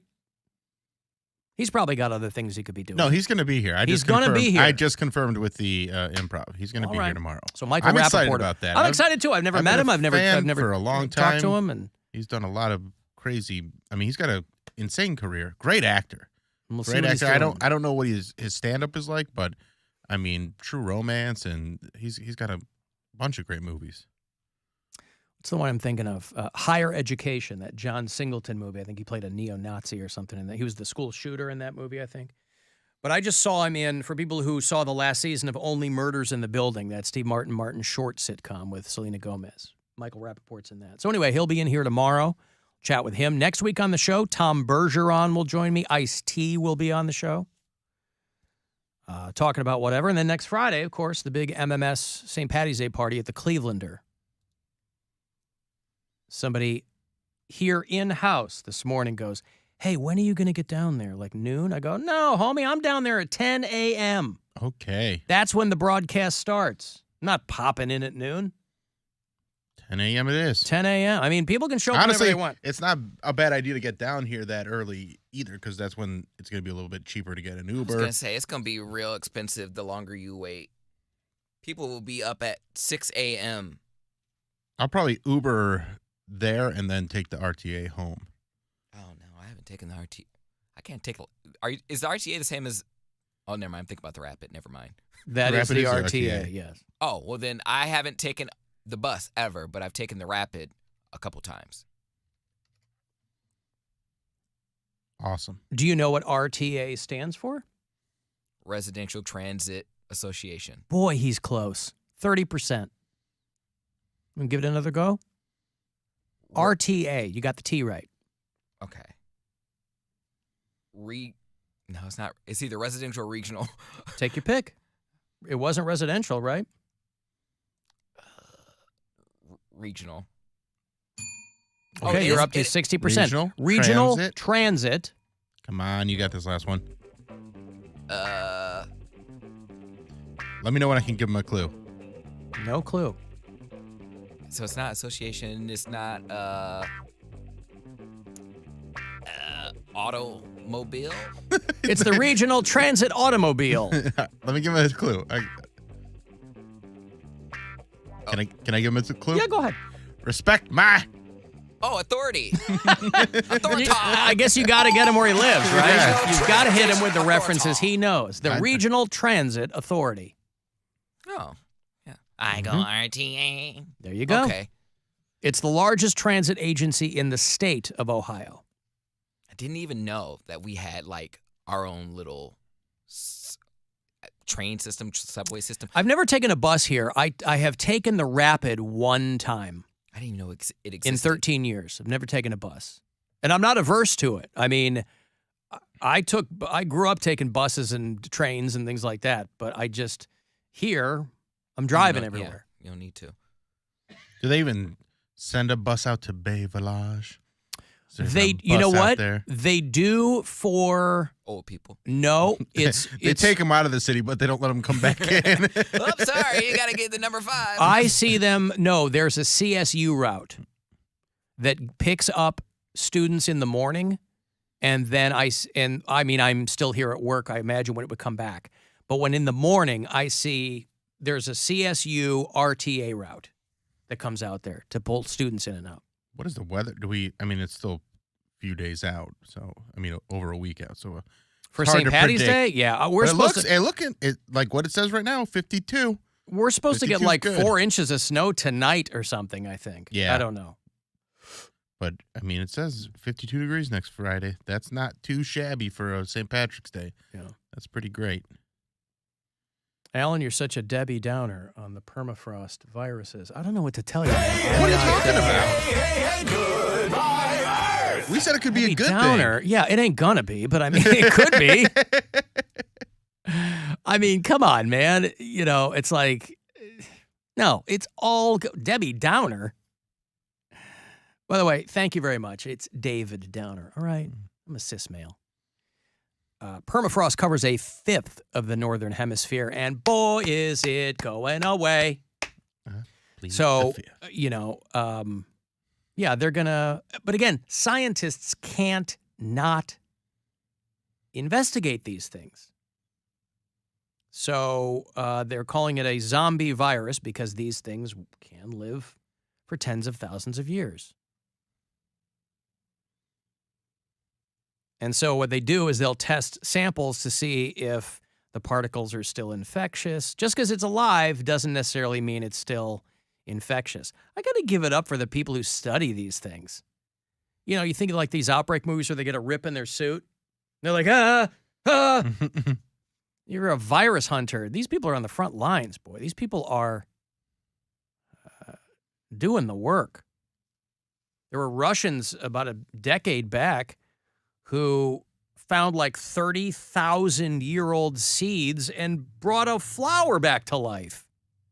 That's pretty cool. Or they're bringing, what did they say a couple months ago? They're like, we're bringing back the woolly mammoth. Now, there's no reason to do that other than to see if you can do it. It's a real-life Jurassic Park. I want it, though. There's no practical application for a woolly mammoth. They're like, let's see if we can do it. We can't have nice things. People are going to use it for evil. Yeah, but if it means I get to see a woolly mammoth, I'm kind of okay with it. You don't need to. I need to. I need to see a woolly mammoth. I like woolly mammoths, all right? A furry elephant? Yeah, I want to see that. I want to see a furry elephant, man. Because if that's the case, then they can literally bring people back from the dead. That's what you're saying. That's a different situation. How? If they can resurrect a woolly mammoth, they can bring a person back from the dead? If there's DNA, maybe not that person. Yes, but it's not the same person. This would clone that person. Yeah, we know that. That's not Nazarene resurrection you're talking about. It's cloning. Yeah, that's different. They've been doing that for decades. A person? Not a person. Well, not that we know of. Yeah. Okay, so that's what I'm talking about. I don't want to get to that point where it's like, yeah, it's a clone. So what? I miss my son or I miss my brother. Why are we so persnickety about cloning people? Like, because everybody gets wrapped up in this sanctity of life thing, right? Because people Dude, are you all don't find neck that deep in weird? Of course it's weird, but this whole, people don't believe in the sanctity of life. They say they do, they don't. The way they treat people who are living, the way they treat people who aren't living, they don't Bro, care. that's not okay. Isn't They Barbara don't care. Streisand's dog like the third clone Yes. of that dog she's had? So it's a rich people's thing, obviously, but all advancements of this ilk are rich people things. Do you think if they cloned a human being and grew it, do you think that They're already making babies in labs. We're inching ever closer to the Matrix, man. I don't know what you're talking about. But how do you know it's not already a thing and they just don't tell us? I don't know We that. don't know that. You could be a clone for all we know. Oh, Your mom could be on the tape. Could you imagine I got the artificial. I just didn't get the intelligence. Like they didn't. That's a different thing, idiot. They have to give me intelligence. They have to give me some type of thing because I don't have like. You're not a robot. How would I know how to be a You're human? not a cyborg. You're a clone of a human. That's not going to be artificial intelligence. So it'd just be intelligence? Yeah, I mean, it's just a human. Okay. It's just a Shut human. up, Poundcake. But no, I feel like they would have to insert some stuff into me. Yeah, Like, well, they're going to have to insert it because that's how he would have liked it in real life. Cody version 0.1 would have liked that. They're going to have to insert some things into you, yes. But How do you think cloning works? But I'm just saying, I don't know if you have the exact. I don't know if it's a physical copy and all the mental stuff is there. I don't know. I'm not educated enough about it to know what. Well, the it's clone not is going to gonna have come your with. memories and stuff. That's what I'm saying. Is it going to be gay? Yes. If you try hard enough, if you pray hard enough, it will be. Well, because your that's part of your biology. All your biology would be the same. You don't know that. Well, here's the problem with, and it's not necessarily just religion, but the religious people come out of the woodwork. Clowning it's that. Playing God. But we've been playing God for a long, long time.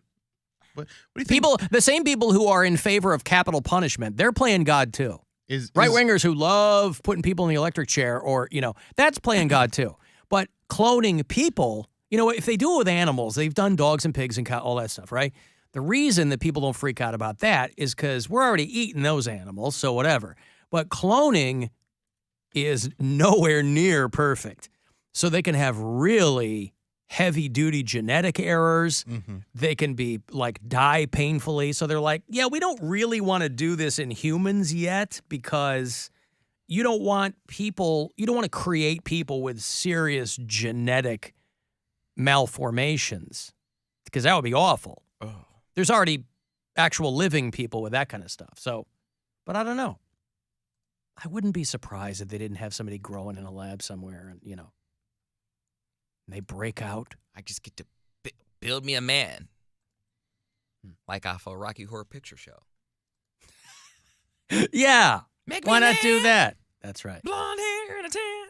Uh-huh. Yeah. So that could be something, But did you think your clone would have your memories and stuff, Poundcake? Yes, if it's cloning. See, you've met. That's not how. How do you know? It hasn't been around. I'll let you know. Don't tell him how cloning works. Little brought down because If it has my when exact you brain. knocked, he thought you were the. But it doesn't have your Candyman. experience. Handyman. But it has my brain. My inside my brain are all my memories. So if you duplicate this brain, the brain is formed different. Then my brain is different than everybody else's. So I'm gonna have different things in it. All my PTSD, all my trauma, like whatever is in Pardon me? I'm saying if I have like a dysfunction, like, if I had a disability or something in my brain, you can't duplicate my brain without having that disability, correct? I don't know. But acting I'm like not a neurologist. But I'm not saying the disabilities and stuff, like what the biological stuff is going to be the same. But you're going to, but you're not going to have the same memories. You're not going to know the same stuff that you know. We don't have that technology yet. They'd have to be able to copy your brain and insert it into these other, like the actual. I don't think that technology will ever exist. I imagine you would have to teach a clone like you would have to teach a child. Yeah. Yeah. Like you could clone an adult Cody, but you'd have to teach it Oh, I have like how to read 30 like years now. to make up. You'd have to teach it what words are. You know, you could send it to college and see what you get. I don't want to clone because people would like my clone better, and they would befriend it just to spite me. That's what he's worried about. That his friends would like the clone better. Well, that's a real concern. Something you've got to consider. And it still That has they're to... going to like your clone more than you. Would the clone have my bad eyesight and my psoriasis? Probably. Well, I don't know about that. I think it would. I'm like, aha. They could probably genetically edit that out, get that CRISPR thing going, and they could edit that out. They could edit in, hell yeah. They could edit in good eyesight. They could edit out psoriasis. My receding hairline. He would be perfect. I would date this dude. Is that You always wanted to run into your own arms. He still has to grow up. They don't have an incubation chamber that can make it into a 30-year-old version of you. I'll wait 30 years for my perfect match, my perfect man. That's worth it. I waited 30 years already. Could you imagine an old Poundcake dating his young clone? Oh, man. Oh, boy. His young clone would not be into it. No. That doesn't count as like incest or anything, does it? I'm not into zaddies. That's the ultimate incest. It really is. I'm like, it's myself. I'm into myself. Technically, it might count as like masturbation. Did they cut off the whole finger? No, the one next to it. I got to take a break. Hey, I'll have what for you? Ooh, Scream 6. You know, that premieres tomorrow? Scream 6? Bill Squire's seen it. Boy, he loved it. So I'll get you a couple of passes so that you can check it out, too. Yeah, it's out tomorrow. So we'll do that coming back. Comedian Kevin Bozeman is back in town. He's going to join us, too. He's doing the weekend around the corner at Hilarities. So we'll catch up with him.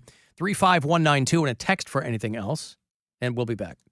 It's the Alan Cox Show. Everywhere on our free iHeartRadio app or whatever smart device you have. Just tell me to play the Alan Cox Show on iHeartRadio. Get ready to celebrate your favorite podcasts at our iHeart Podcast Awards. Tune in as the best podcasts take home awards in categories like comedy, crime, pop culture, and more. Watch on iHeartRadio's YouTube channel and Facebook page. And listen on iHeartRadio Tuesday night at 9. Are you looking for some non-dairy deliciousness? Discover the rich, creamy taste of Planet Oat milk. It's delicious in coffee, smoothies, cereal, or by the glass. Planet Oat milk tastes every bit as marvelous as the delicious moments it inspires. Pick it up in your local grocery store today. From the Mr. Hero Taste You Crave Weather Center, WMMS Weather. There is a winter weather advisory from 4 a.m. Friday to 7 a.m. Saturday.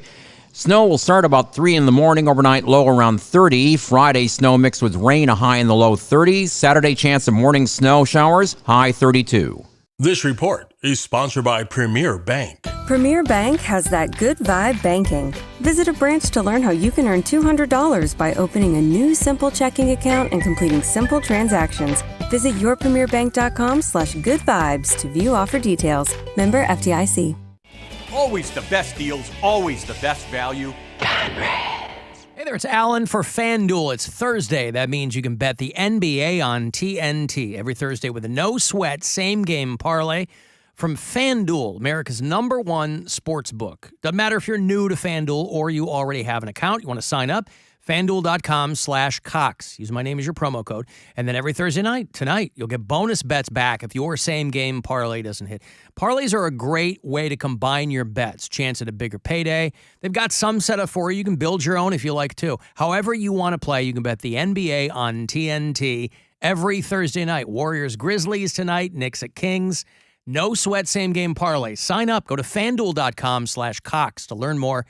And download FanDuel to get in the action. Make every moment more with FanDuel, an official sports betting partner of the NBA. 21 and over and present in Ohio. 3 or more legs, minimum $1 bet required. Refund issued as non-withdrawable bonus bets, which expire 7 days after receipt. Max bonus $5 unless otherwise specified. Restrictions apply. See terms at sportsbook.fanduel.com. Gambling problem? Call 1-800-GAMBLER. The Venture X card from Capital One gives you premium travel benefits, perfect for seeing Taylor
collapsing around him, he orbited the Earth for 313 days that changed the world.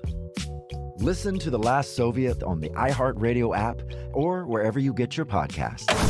This is The Buzzard. From the Claiborne Ford Lincoln Studios, serving Northeast Ohio since 1973. Now it's time to give stuff away. Time to give stuff away. I'm going to go see Scream 6. It is in theaters everywhere tomorrow. It's courtesy of Paramount Pictures and Spyglass Media Group. Ghostface in New York. Bill Squire has seen it, and he gave it 8 out of 12 thumbs up. So go and do likewise, gents. Caller 10, you got a couple of passes. Go see it wherever it's showing. It's in theaters everywhere tomorrow, March the 10th. Scream 6. Good luck.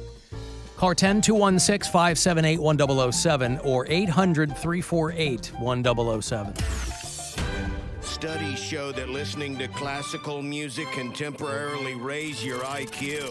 I feel pretty smart. If you're looking for the opposite effect, just stay tuned. The Alan Cox Show. On 100.7 WMMS.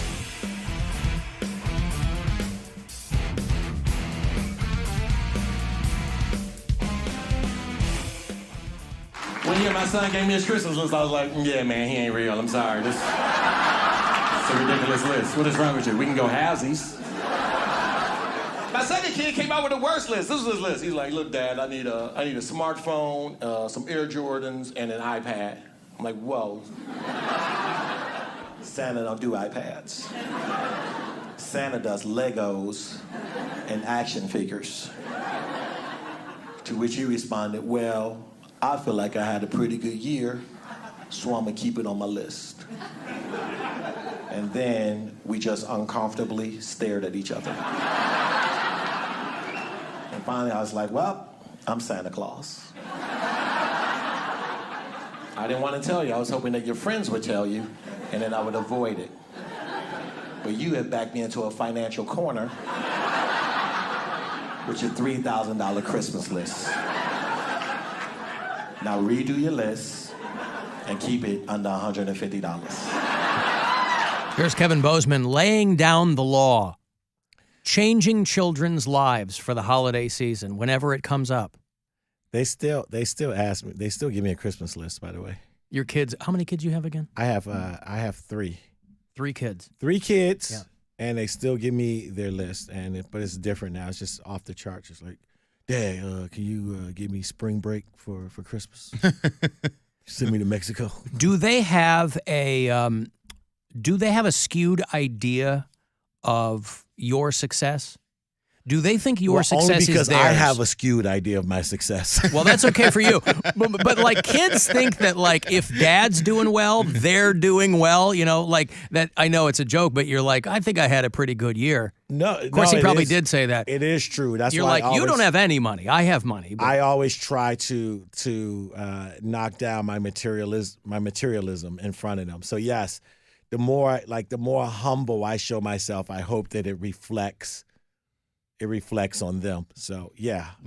I do have branded hats that I wear with my initials on it, but I've had them for a while. That comes with the package though. Like, you know, if you sign up for like a starter kit, like you get like a branded KB hat. Yeah, there you go. That just comes with the territory. But yeah, it's crazy. I've taught them some things because I have a 20-year-old, you know, I have an 18-year-old, and I have a 4-year-old. Yep. You're kind of like me. I have a 22-year-old, an 18-year-old, and a 7-year-old. Yeah, see, and it's great because people always ask, like, why did you have another kid? I'm like, because I looked at my other 2 kids and I was like, I can do better. Like, why? Yeah. Why not try to improve? These 2. I've seen their potential, and it's time to get one more shot. Yeah. Kevin Bozeman is right around the corner here at Hilarities all this weekend. You can go to pickwickandfrolic.com for the details on it. You still living out in Downers Grove? The DG, baby. Yeah. We going to state. That's hoity-toity adjacent, isn't it? You're like you're between listen, Naperville and Hinsdale out there, aren't you? Yes, I am. Yeah. The fact you know that much about Downers Grove is being in Cleveland is a little weird. Well, I'm from Chicago, so it's like, that's cool. Then you can appreciate me telling you that Downers Grove North basketball team is going to state tournament. Yeah. Final Four. Now, do you have money on them? No, I you... have a kid that plays. Oh, you do? And it's crazy how DG North. It's so crazy how your happiness is tied to your kids. Because I'll be like, what's wrong with me? Like, why am I feeling off? You know, I'm working steadily. Bills are paid for. And I remember my punk ass kid only scored 4 points yesterday. Like, this dude is my killing son's failing me. He's just draining my happiness. But Get out there and get some buckets. But you were a college basketball player, if memory serves. Wisconsin Whitewater. There you go. Why Whitewater? Why? Madison's Whitewater? right there. Yeah, you see, they pay you go to Whitewater? There's a big difference in talent there, my man. Oh, okay. Division III versus whatever else. Potential professional player. Right. Like, I'm there, man. I was like a 6'5" power forward to give you some sort of sense of why I went to. I was 6'5", and they was like, you don't shoot past 3 feet. Right. Yeah. So, but when you start doing comedy, I assume you're going to Madison to do that, or did you get so up Madison at Whitewater? Is where I started. That was my home. Is my homeroom and the best clubs around. Matter of fact, this club, Hilarities, and Madison are two of my top five. And I'm not just saying that because one of my friends is here and he happens to be the general manager, and I'm not trying to stroke his ego. I just love it. It's a great club. Every comic loves Hilarities. Here, it is. It's a block from the hotel. It's a very lively area. It's the casino is right around the corner, so I can get my shadiness out. It's just everything. Mary's not here, but the other day she told us that she won $7,300 playing the slots out when she at was Rivers Casino by O'Hare. Out there at she was out at Zany's in Rosemont. She's back gambling again. I see. Well, that. she not only in did this it. state. She's not allowed to in this state, but she's like, I'm in Illinois. I'm allowed to here. Yeah, her. But and she's in I, Michigan this weekend, so she might be going her off the and I rails. have made some questionable. And the only thing I don't like about gambling with Mary, because it's slots, so she's trusting.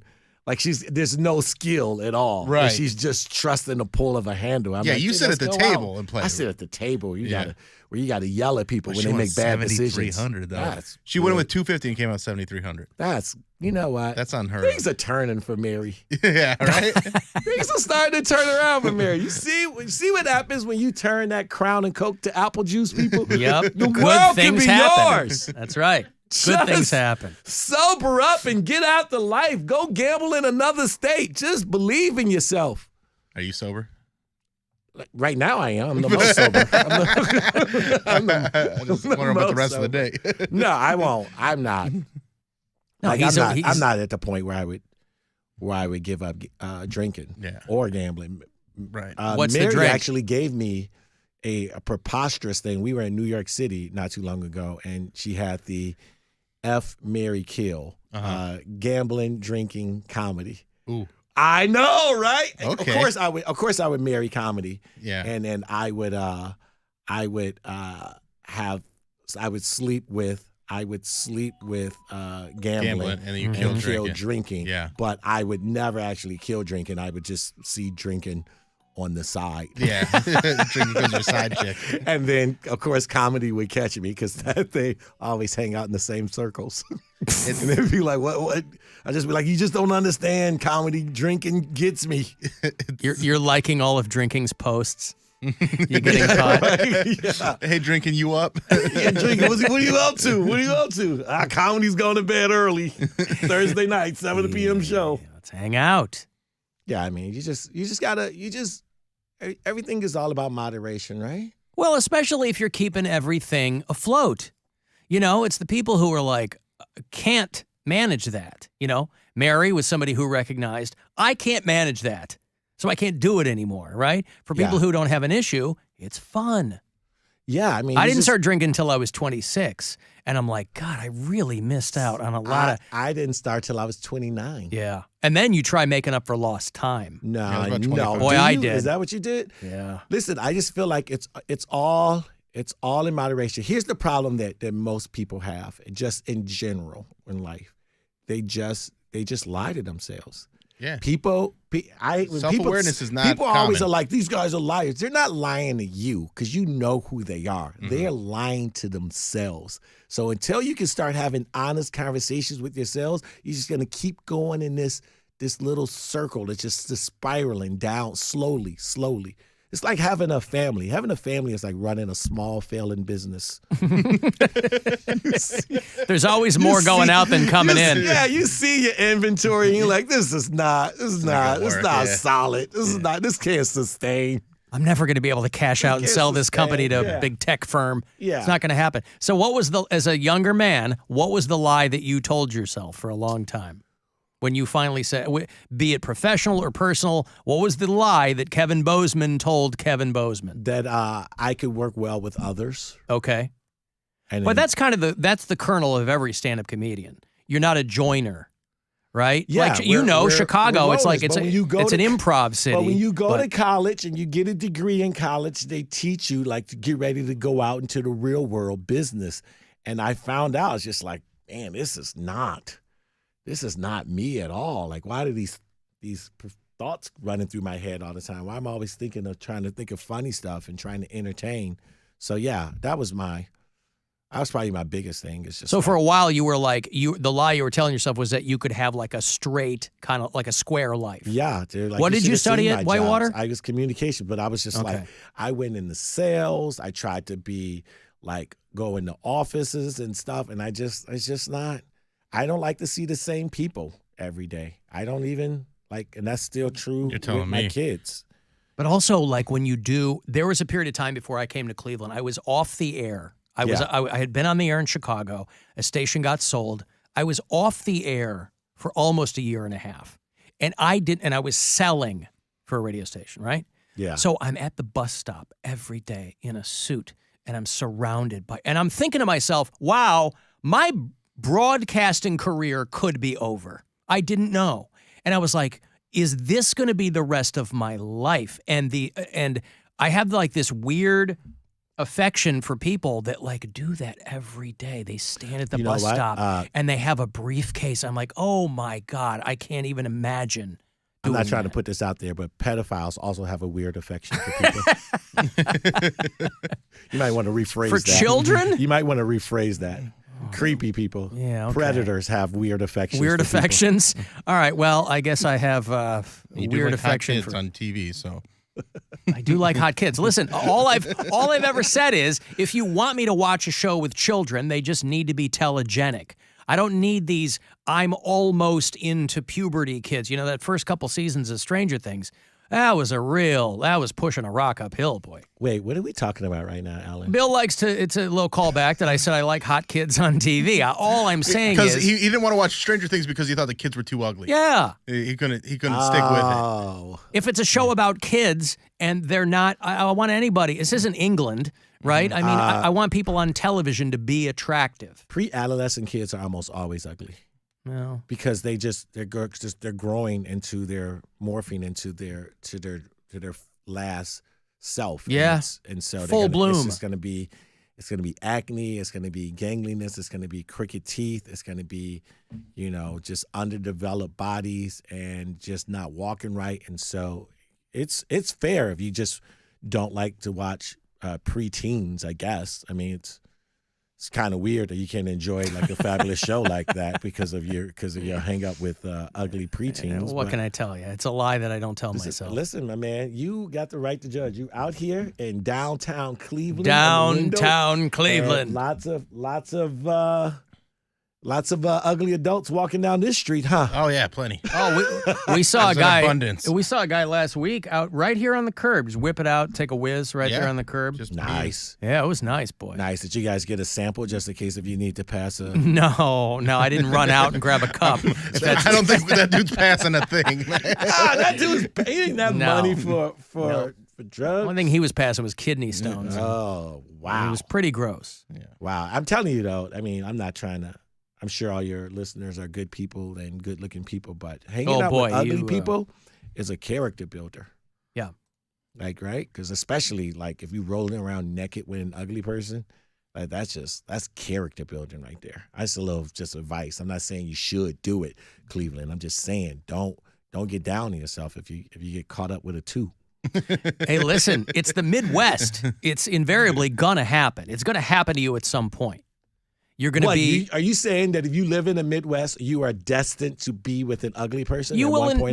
You will eventually roll around with a 2, And in some cases, if you're lucky, you're the 2. And the other person's the 9 or the 10. That's what you can hope for. Oh, you go, yeah. let me be the 2 in this situation. Yeah, I've been an ugly person a couple of times. Yeah, there's nothing wrong with that. I'm good with that. That's when you need comedy.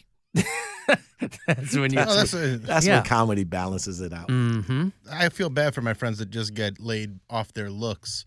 You know, that's you soulless human being. Yeah, you. they're just getting laid off like very superficial things. Girls are hooking up with me because they like who they think I am.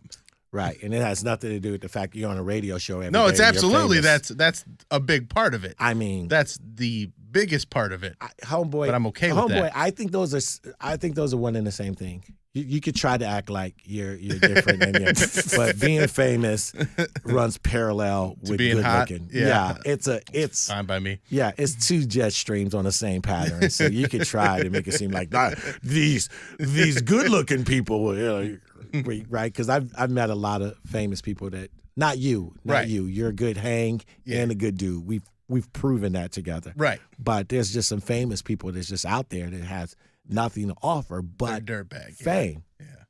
Well, listen. And I don't have that much fame to offer, by the way. So. Yeah, but also different things are considered attractive to different people. So the girls that like Bill, they go, this is attractive for me. Right.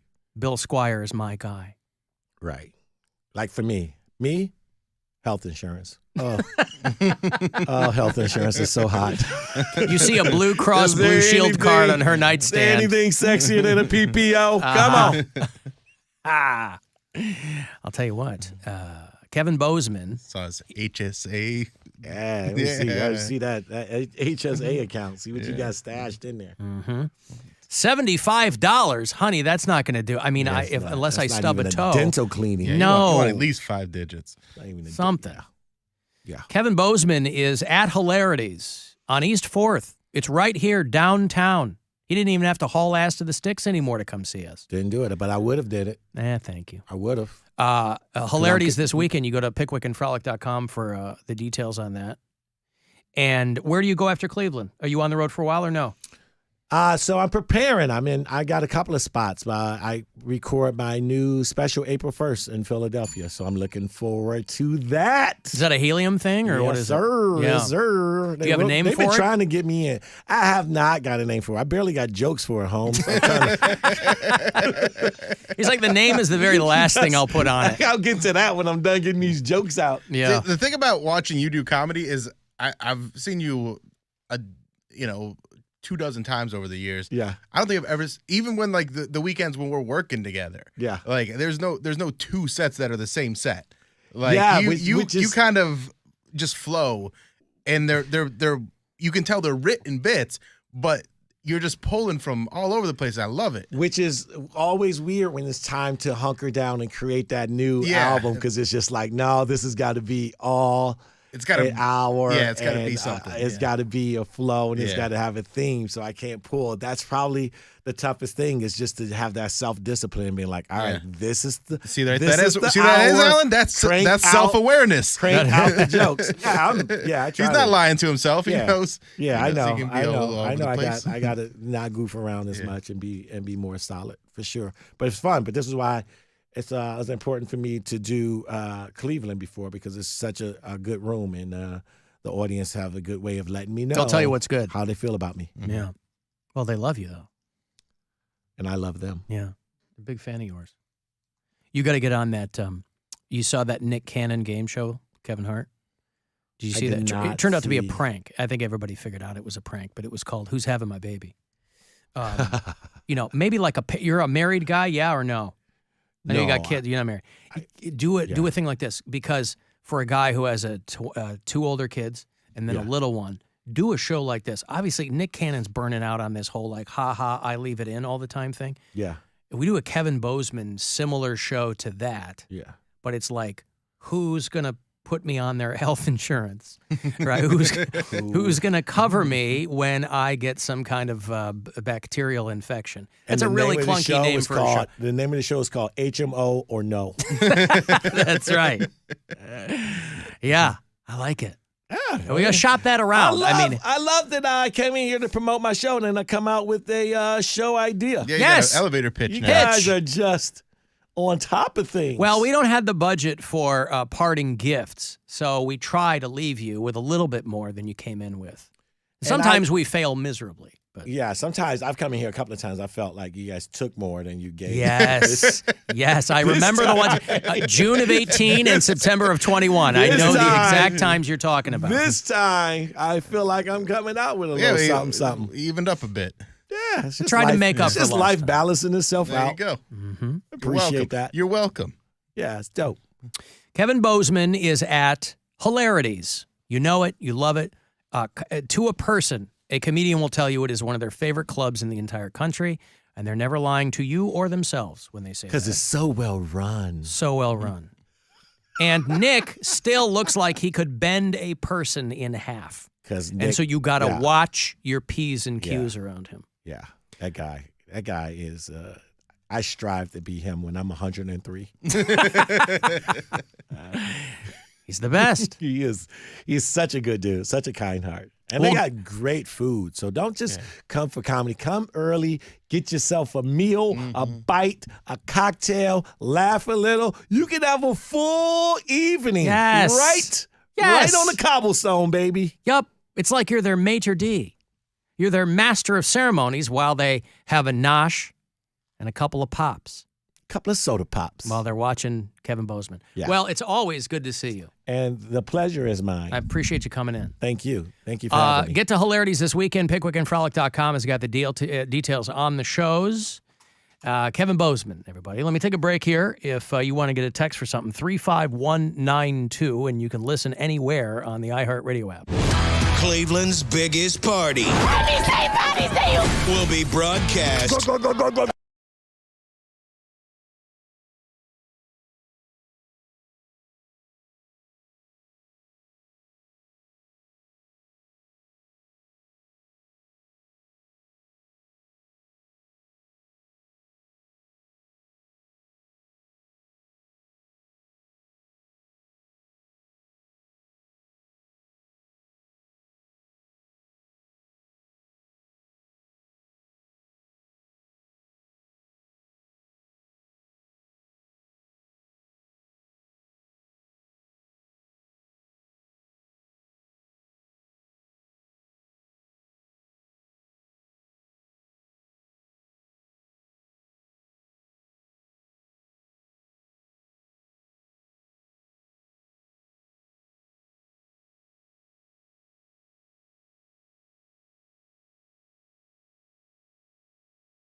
481-0007.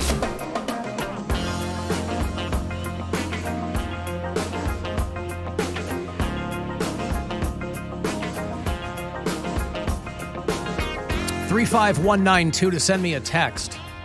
If you're listening on the iHeartRadio app, tell me where you do that if you are listening out of state. We've got hundreds and hundreds of names, our bureau chiefs all around the territories. Colleen listens in Santa Fe, New Mexico. Country Chris, haven't heard from him in a minute, but he's down there in Memphis. Debbie listens in Carlsbad, California. Tim's in Boston. Bushman listens in Denver. Pete's in Pittsburgh. Brian's in Orlando. And Barron listens to the show in Scroggins, Texas, wherever that is. Cavs off tonight. They're going to stay in Miami, though. Back-to-back games against the Heat. Beat them last night. 104-100 was the final there. And so they'll play them again tomorrow night at 8 o'clock here on MMS to get into the weekend. And then they'll do back-to-back in Charlotte against the Hornets on Sunday and Tuesday before they come back home, play the Sixers on Wednesday night. Remember, you can use the promo code SHAMROCK all through the month of March. Got that new Buzzard St. Patty's Day t-shirt, too, online only, Cleveland Clothing Company. You can use it online to get you 20% off whatever you get, no matter how many times you use it. There's no maximum, no minimum. But use Shamrock all this month, and you get 20% off if you're in one of their stores or online. Tomorrow on the show, actor Michael Rappaport will be in here. He's doing a show at the Cleveland Improv. And our friend Dr. Ryan Berglund will return for the latest installment of Is It Red? He's a surgical urologist there at the Cleveland Clinic, and he's joined us for many years. I met Dr. Berglund just a couple of years into my tenure here at MMS. So he's been joining us occasionally, the better part of a decade. And he'll answer, guys, if you have weird questions about things going on down there, maybe not even weird. Maybe our cloning conversation was some kind of jumping off point for you. Maybe Bill's question about bee semen. I shouldn't say bee semen. Semen made of bees. Oh, it's just bees. Right. Just bees come out. I mean, the dry bees. Stingers and all. Are they honey or bumble or what are they? Killer. Killer bees. Killer. All right, killer bees. Anyway, you can ask Dr. Berglund all of that. If you won't be able to listen live, you can email me a question. Just Alan at alancoxshow.com. Otherwise, we'll take your calls live and all that tomorrow. Around 5:20 is when he'll join us. So that'll be, what a way to end the week. A bunch of wiener calls.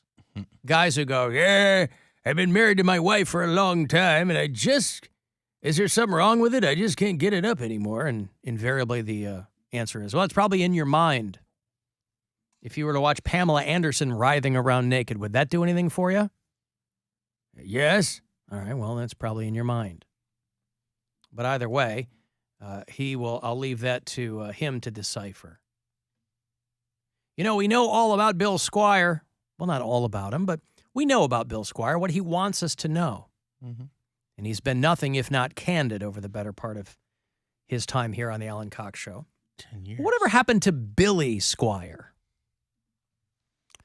The rock star? The rock star, Billy Squire. You know, the story for a long, long time, Billy Squire was a big deal in the 80s, and it was largely considered to have torpedoed his career with a terrible, terrible video. He had a song called Rock Me Tonight, and he did a video where he was kind of flouncing around in a pirate shirt and leggings and, conventional wisdom is that torpedoed his career because people just couldn't get their heads around it. But he was always a very underrated guitarist. He was a fantastic guitar player. He wrote a lot of songs.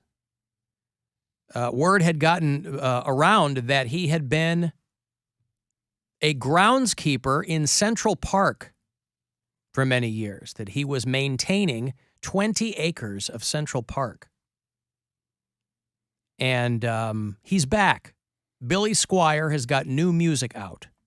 nice. He says he was inspired to write and record his new song after the Supreme Court overturned Roe v. Wade. The song is called Harder on a Woman. He's got Simon Kirk behind the drums. That's a guy who plays for Bad Company. His daughter is a famous actress who's been on some shows. G.E. Smith, remember that guy? Yeah, and the Tonight Show, or the Saturday Night Live band. He was a Saturday Night Live band. He played with Hall & Oates for a long time, ponytail guy. Harder on a Woman, brand new song from Billy Squire. Lean on me, my darling, let me be your man. We will walk together until we reach the promised land. It's harder on a woman than it is on a man. Try to love you, baby, best as I can. She don't wanna fight, she don't wanna scream, she just wanna dance, she just wanna sing.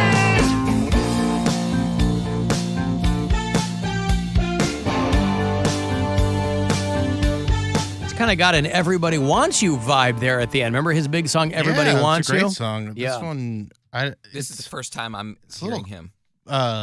You've heard The Stroke. You've probably heard that song, Poundcake. I didn't hear. That's the first time I'm hearing that song in my life. No, this song is brand new. That's brand new. Yeah. But I'm sure you've heard Billy Squire songs before. You've heard The Stroke, and you've heard Lonely is the Night. Oh, yeah. I heard this. Yep. Okay. Lonely is the Night's a great song. He had a bunch of hits, man. Everybody Wants You, My Kind of Lover.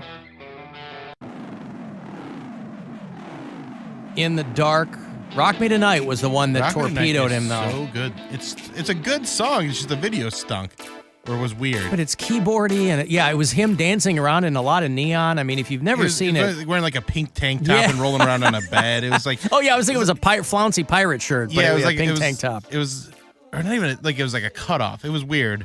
And then he was like rolling around on a bed, and like it just looked like a girl.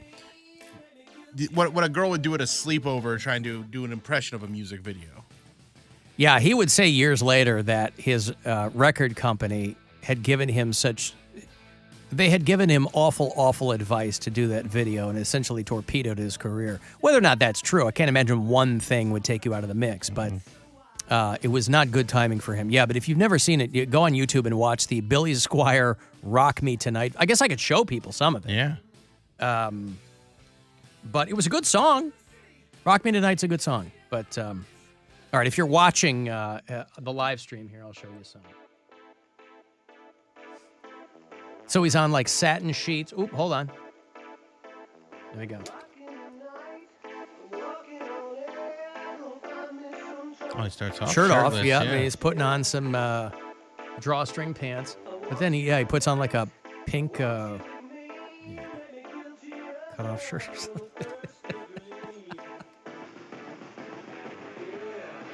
And then he's doing like this snap dancing, thing. yeah. Where he's keeping his elbows attached to his torso and very bisexual lighting, as they call it.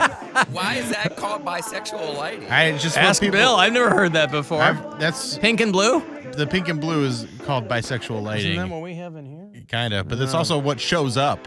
Like if I do red or green or anything, you can't even see it. So if I do the purple and blue, it actually shows up. But again, this is a video where a guy is just rolling around and it screams low budget, but you also can't figure out what the hell they were hoping to get to. But anyway, Billy Squire, I like a lot. I think he's from Boston. I think he's a Boston artist. I do love that he was like running the Central Parks Department for a while or whatever it was. Yeah. That's a cool Conservancy pivot. or something, yeah.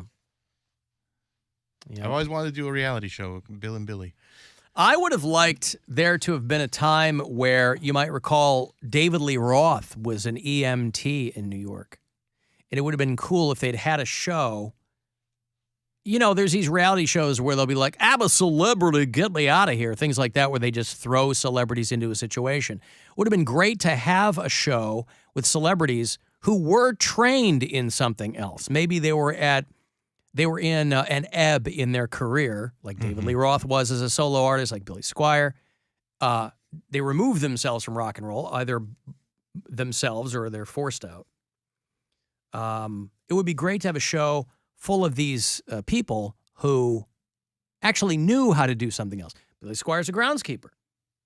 David Lee Roth, who went to Japan years ago and got his torso covered in Japanese tattoos, comes back, was a trained EMT in Manhattan. It would be cool to have all those people put together.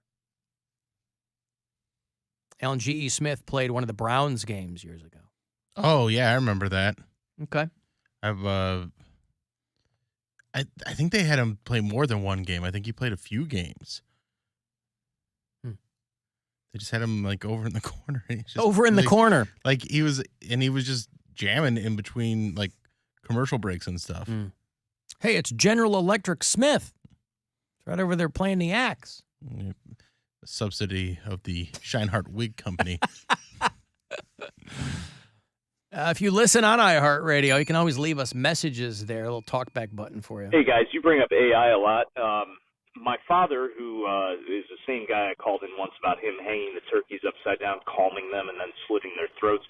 Anyways, he was also really big into IT in the late 80s, early 90s, kind of ahead of the curve with that stuff. And he had 2 Atari computers in his lab that he networked them together, and he wrote a basic AI program for them to talk to each other, and they would play poker together and have mild conversations. That's pretty cool.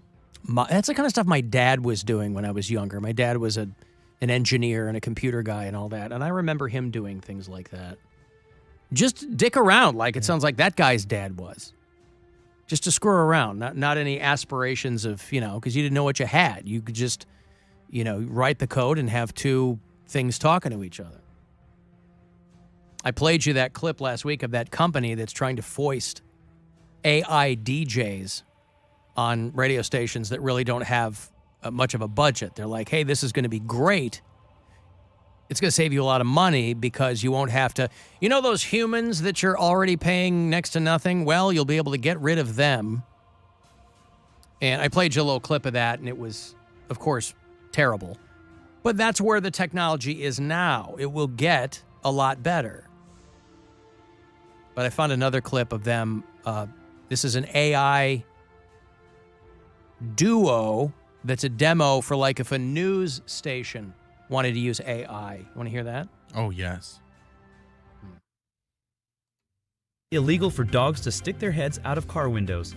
The idea is to keep dogs safer, but many pet owners say the law would take away one of their dog's greatest joys. What's next? Will they make it illegal to fly your airplane hand out the car window? Oh, boy. Yeah. They're killing it. What's next? Will they make it illegal to fly your airplane hand Very, out the very window? smooth. Yep, Mhm. very smooth. Poundcake's got nothing to worry about yet. He's going to be just fine. 0.0. He is not going to be replaced out there in Tulsa anytime soon by an AI. Over the years, there have been many examples of artificial intelligence helping humans. Oh, this is Rich. Bad command or file name. Well, they expect you to be a machine to operate this machine. But this ain't Mystery Science Theater 3000. Oh, boy. So, yeah, I mean, and they're not trying to hide it. If you hear radio stations doing this, they're like, it's completely AI. So I think the time might be now. That window is closing rapidly for our young Poundcake to get himself a solo gig. Well, I'm not. You know what Tom Hanks thinks. My favorite segments are when Ghostbag calls in. Mm-hmm. Don't sleep on that. Again, I want to go to a bigger market. Yes. But you're saying that if I leave here, I'm going to have to go to like a super small market. Yes. So are they going to have the money for an AI DJ? I don't know. You'll have to find that out. All right, I'll have to look. Yeah, everybody wants to go to a bigger market, but I mean, that's usually not what you do when you strike out on your own. I'm just going to leave here and go to New York City. Bye, guys. Hey, listen, everything. You have no You never idea. know. You never do know. You never know. That could happen. I mean, you wouldn't be getting paid what it would cost you to live in New York City. I mean, but you'd be on the air there. That's the important part. I'd look at places in Connecticut or Jersey and figure something out. Yeah. If I was so lucky. Well, you figure it out. I mean, we are, I think we might have jumped up a few. I think we're market 19 or something now. Whoa, down here. really? Maybe. Oh, maybe I'm looking at TV. I don't know. Is that different? Yeah, TV is, because radio is weird in that, like, Cleveland, Akron, Canton, those are all different radio markets. I don't know why. But for TV, that's all one market.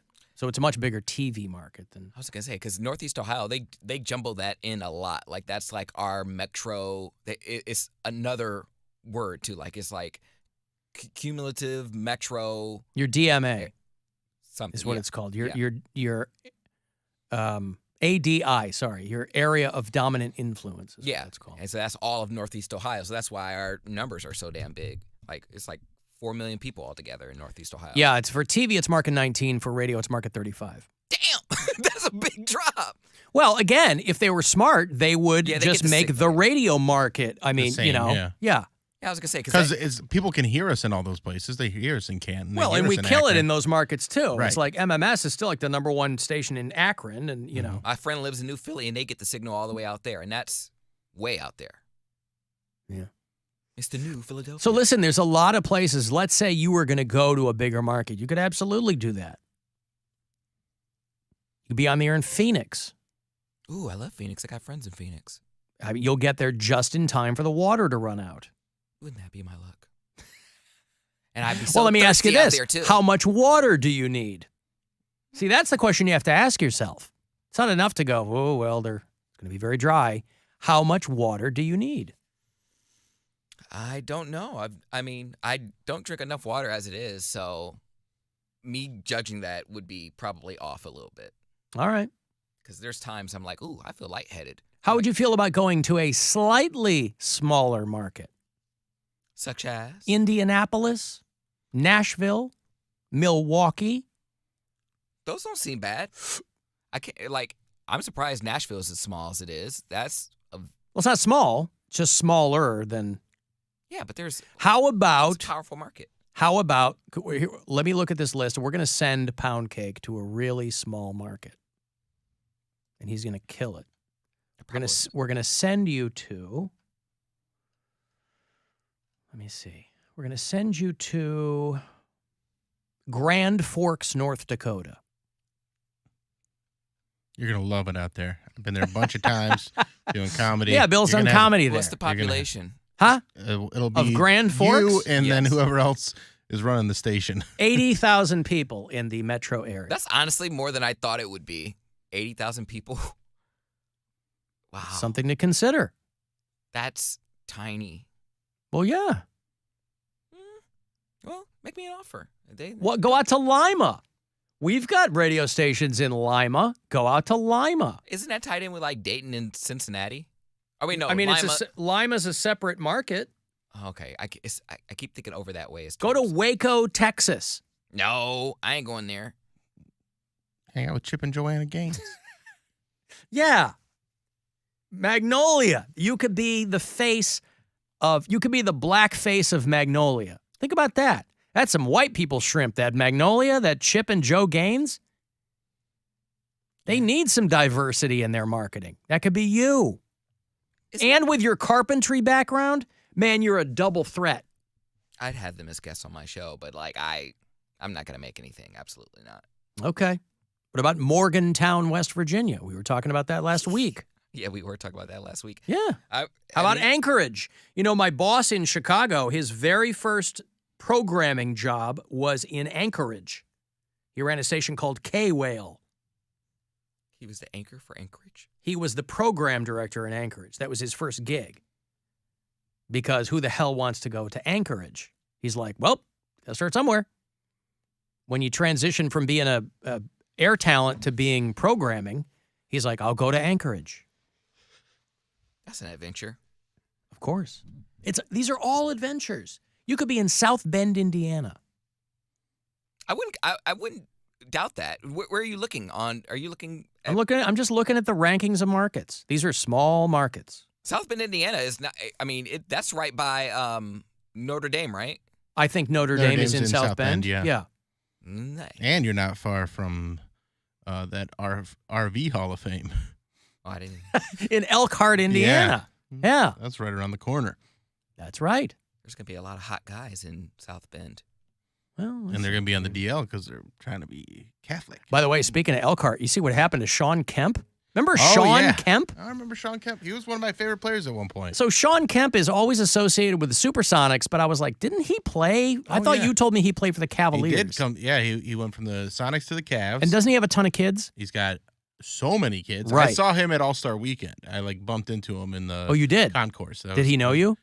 No. Oh, I don't know. No, but I was like, hey, I love you. I love you, Sean big Kemp. Fan. But yeah. Well, he's from Elkhart, Indiana. But he lives in the state of Washington, I think. I don't know if he ever left the Seattle area or whatever. But he was involved. He's been arrested as part of a drive-by shooting. Sean Kemp. And they never catch it. I feel like this is the first time I've ever heard someone getting arrested for a drive-by because they never catch people that do drive-bys. How bad are you at a drive-by? This is 2 p.m. That's a problem. Yeah. Maybe wait till the a.m. Mm-hmm. Altercation between the occupants of 2 cars led to shots being fired in a parking lot. 1 car split. A gun was recovered. A 53-year-old male was booked for a drive-by shooting. That 53-year-old male is Sean Kemp. And he's the pride of Elkhart, Indiana. But was anybody injured or? Nobody injured, Okay. but they're charging him with felony something. And Elkhart, the RV capital of the world, of course. He was a around the rim guy. He wasn't really a shooter, so it makes sense that nobody got shot. Bill Squire at the Funny Stop, Cuyahoga Falls, March 31st, April 1st. Bang, bang, bang, bang, bang. Little finger That's guns. Pow, pow, pow, pow, pow, pow. So things might be getting a little hairy for Sean Kemp. By the way, 20 minutes south of Elkhart, Indiana, is a little town called Wakarusa, Indiana. Oh, God damn. Hometown of Bears great Gale Sayers, who died a few years ago. Like that part. And also the hometown of, I don't know if I ever mentioned this, a prized cow named Contented Linda Grace, who was the property of Mr. and Mrs. Dean Engelmeyer. No, look at the time. We got to go to a commercial. Oh, I'm sorry. I really do, don't I? Yeah, I'm late. Sorry, bud. I know you want to tell that riveting story, but it's commercial time. I do love to Gotta pay talk the about bills. Wakarusa, Indiana, but that's for another day. I do have to move on. You're welcome, everyone. I'll have those Kill Switch Engage tickets for you on the way back. They're doing a show at the Agora in a couple of months. 35192 on a text for anything else, and we'll be back. Get ready for the experience of a lifetime.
There's no news. Putting the me in lamestream media. A lot of nonsense and fluff and sensationalism. On 100.7 WMMS.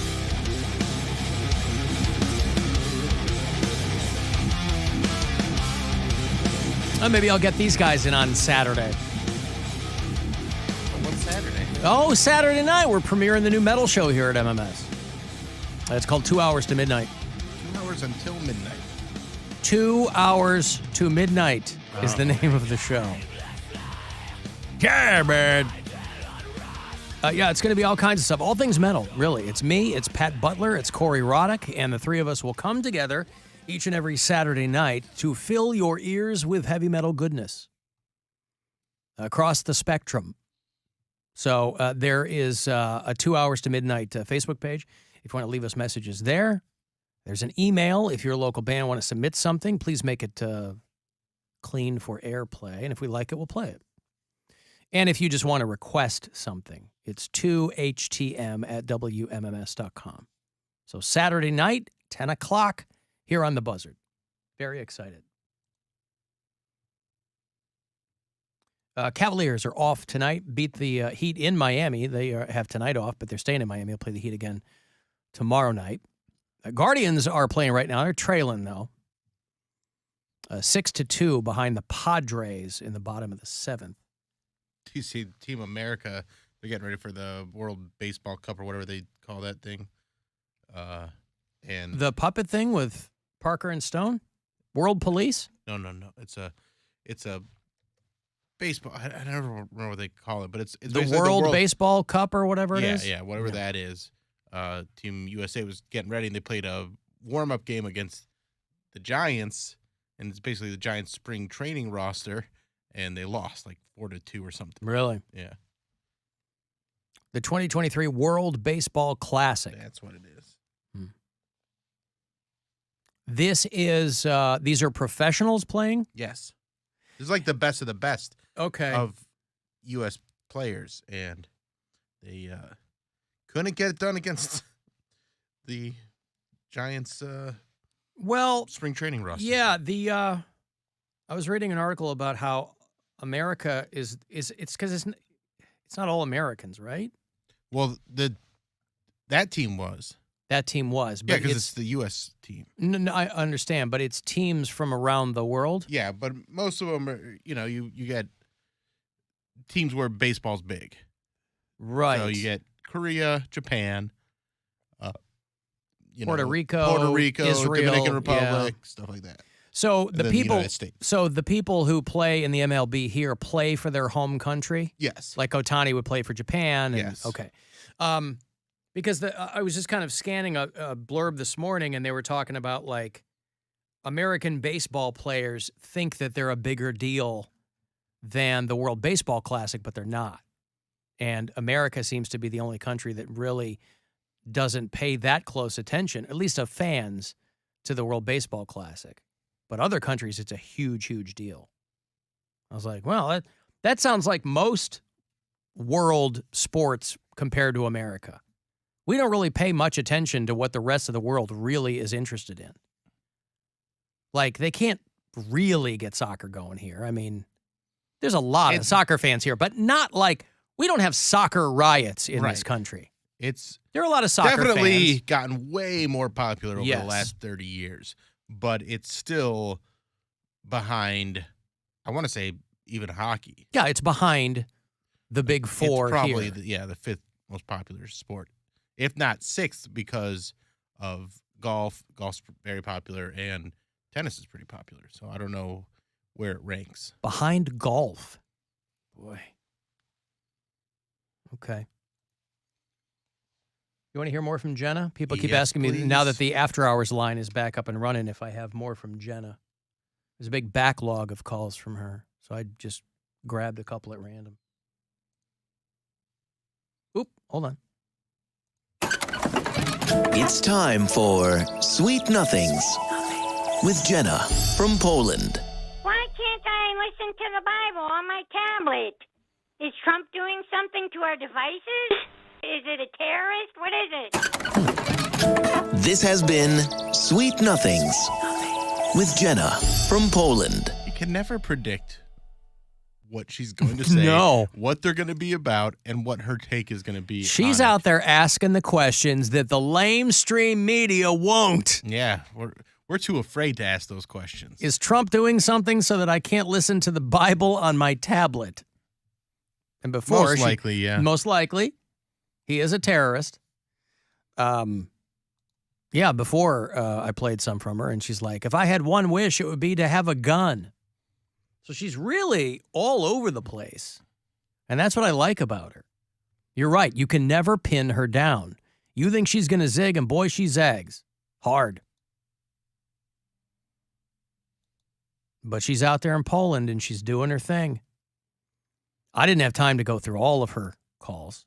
I just grabbed a couple.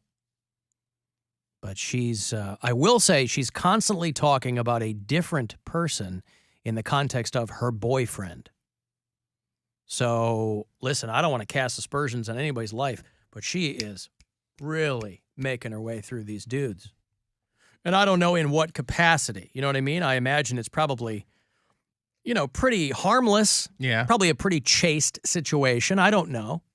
I only know what she divulges to us, and she's called the show live on a couple of occasions. Alan, don't forget NASCAR.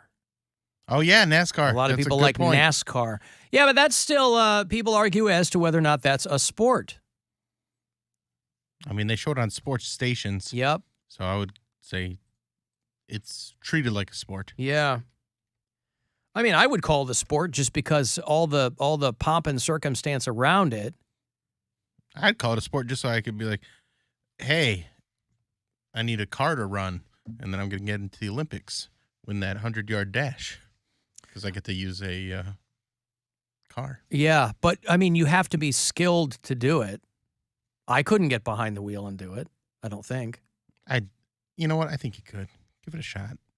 Switch careers. Go be a NASCAR driver. Yeah, right. No, I mean, when we did the go-kart challenge. Yeah, the high voltage karting challenge. Super fun. Mm-hmm. I do not have it in me. I am not good at driving like that. And just imagine those go-karts, which are about the exact same size as a NASCAR car.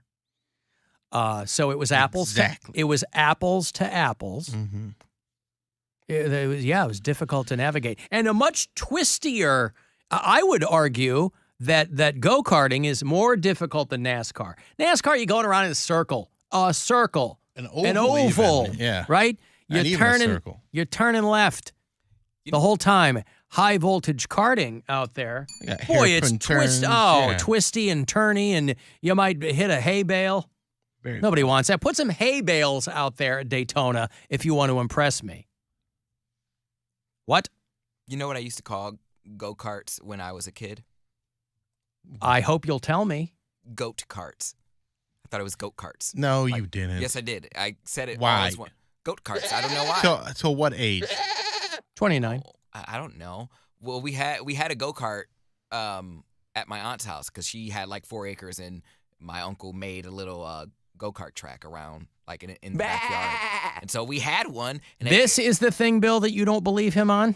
I mean, you don't buy goat carts. I mean, I do. I was but just pronouncing it wrong. It's not that I thought it he was. He thought made by lactose goats. intolerance was black toast intolerant. Yeah, I gotta remember these things about him. Yeah, it's not. It goat was cart. It was just a mispronunciation. It's not that I thought it was. When I got older, I realized, oh, it's a go-kart, like go-kart, not a goat cart. But if LeBron James, but ever also wants to go into because, business, but I would think context clues would have told you that you never ever saw goats associated with them. Again, I didn't think it was associated with animals. I thought it was I thought they were saying goat carts. Like greatest of all time cart? No, I just thought it was goat carts. Like I didn't. I never saw it written down. The pronunciation, people say it fast. Like they don't say go karts, they say goat carts. But you had gone to drive them before. Yes. As a kid. Yeah. Usually the place will have a giant sign. Go karting. No, I didn't go to one of those professional those go karting rinks like till I was older. Tracks when I was on this show. We had one in the backyard, and all the neighbors had it. Wait. You had a go-kart track in your backyard? My aunt's house. she lived out in Wellington, and she had like 4 acres. And my uncle so you guys had go-karts. He had one. He had a that'd go-kart. be so fun. Oh, so you had to take turns driving the go-kart? Yeah. You couldn't race each other. No, but we had their neighbor, like one right next to their house, right next to theirs. He also had one, so it was the country thing to do. A lot of country people have a go-kart, or they'll make one. It's a project with their dad. So. Oh yeah, I had friends that lived out in the sticks that had go-karts. I was like, boy, or those tiny motorcycles. Yeah, we had a go-kart. Boy, does that sound fun? Yeah. Oh yeah, you probably had all that, didn't you? We had 4-wheelers, and all that stuff. Yeah. Yeah, so I'd never actually gone to a track and like put on the suit and stuff until I was much older. We did it out in the country. But goat carts, that's what it was. So goat carts. Tom Brady's next business venture, or LeBron James, y'all need to get on that. Goat carts. They're too busy pushing pickleball. Yeah, right. Boy, pickleball is one of those things too that everybody gloms onto, and then they glom onto it before they wait to see the inevitable backlash, because it's very loud, and the fan base seems to be kind of old. Yeah. But boy, people went right into it. They're, we're going to have a pickleball league, and it's going to be on television, and celebrities are getting into it. And meanwhile, cities where they have pickleball courts, the people who live nearby are bitching and moaning that it's so loud, and I still don't understand what it is. I've never watched it. I hear people talk about it, albeit like less and less. I don't know what it is. Basically, where you play in pairs, and then you have like a plastic ball and plastic rackets. You just have to move less than tennis, basically. Hence the popularity among the old folks. Yes. Yeah. They don't need as much. You don't got to cover as much. Icy hot. Yeah. Post pickling. Alan, can Poundcake spell go-kart? Goat or go-kart? Well, what is it called? It's a go-kart. Yeah. G-O, is it hyphen and then C-A-R-T? I mean, traditionally it's K-A-R-T. Oh, but you could be forgiven for saying C. I mean, K is a misspelling of the word cart. I thought GameStop was just like a scapegoat, I guess. I thought that was just stylized. I think you're right. Business. Yeah, I think you're right. Okay. Yeah, don't be confusing me. I already can't spell. This person's asking. I'm merely the conduit. Alan, is Poundcake sad he didn't get to make a go-kart with his dad? You don't think... I don't get the vibe from you that you're sad you didn't get to do anything with your dad. I was like, you can't miss something you never had. Right. I don't know what that would be like. I might have not liked it. That was what my dad used to say when we inevitably would get dinner or something. He's like, I'm sorry I wasn't around, but you wouldn't have liked me if I was. And I'll take his word on it. Well, that's a nice dodge. Yeah, right. Yeah, that's a good way to make yourself not feel bad. That wasn't even fun. He was on drugs and stuff, right? Yeah. I don't want to get into his business. But yeah. No, I understand. Well, he would know better than anybody, I guess. Who's that other person that was on drugs? That one lady? She died? Whitney Houston. That's the one. Is the person that you're thinking of.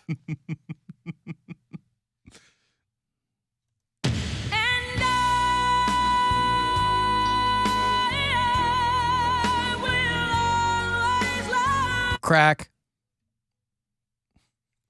Whatever, forget you guys. Hey, listen, I told you about an evening with Whitney. I'm going. I know, you should. It's coming.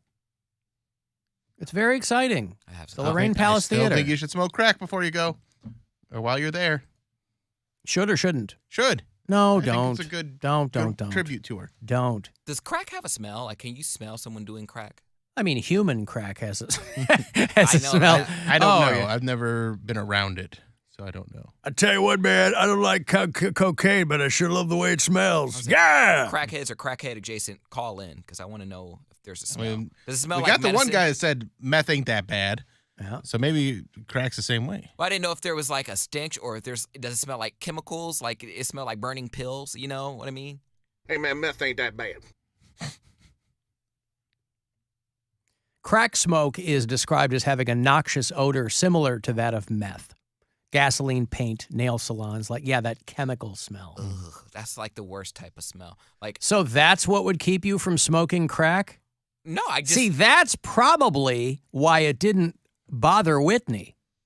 Because she probably had chemicals in her hair, right? She was always doing something to her hair. So she was probably, those kinds of chemicals, if it was similar to that, wouldn't have thrown her off. I mean, I don't imagine anybody smokes crack and then goes, I can't do that anymore. I don't like the smell. But have you ever, like, finished a prescription and then smelled the inside of the bottle? Like, No. it smells so, it's not even like a stench. It's I don't even know what to describe it. It's a very, you feel like you're in like a warehouse or something, a lab. Well, yeah, they're synthetic chemicals that are synthesized into whatever your prescription In is. that little capsule. Right. So listen, man, don't smoke crack. All right? If there's one thing I can impart to you today, Poundcake, to you and everybody else listening, from 8 to 82, don't smoke crack. Because last thing you want is to have that Glass D Jones, son. Good way to ruin your life. Just ask Whitney Houston. Oh, wait. If she were alive, she would tell me don't do it. Yes, she would. Do as I do. Or don't do as would you have done it if she had asked you to do it with her? No. Okay. I would hold her hand. I would be like, Whit, you're above that. You're the voice. No. She's gonna do it. She's been doing it. But she's lost her friends. You come along hoping to be some kind of guardian angel for her or salvation. You're a huge fan. You genuinely care about her well-being. But the tables get turned, and you know, how many times has it happened? My mom used to tell me the story about how she started smoking because she thought my dad loved her so much that if he saw her smoking, he'd quit. That's how delusional and in love my parents were, right? My dad started smoking when he was like 14 years old. My mom started smoking when she first met my dad because she thought, well, he loves me, and if he sees me, he'll stop. I go, Mom, that's not how anything works, by the way. So your dad was like, sweet babe. Well, whatever. And so my mom quit when she got pregnant with me. I think my dad kept going until my middle brother was born. I don't know. But my mom was like, they were I was born on an army base. My mom was just sitting around all day long, lighting one cigarette on the end of the other. So it didn't work out the way she thought. She got hooked. And they eventually both quit. But you and Whitney, you go in with the best of intentions, but she gets you to do it. That's the power of influence. Oh, she puts that hook in you, son. She's an influencer. Hey, it's Whitney here for crack. Could you imagine? She gives the Oprah pitch. I love crack. I do crack every day. Uh-huh. She's like, look at me, I'm fine. Yeah. There's nothing wrong with me. Love bread. She was the very first crack cocaine influencer. She was a coke influencer. Mm-hmm. Well, that's... We thought she was singing to Kevin Costner the whole time. Hashtag crack is whack. Certainly is.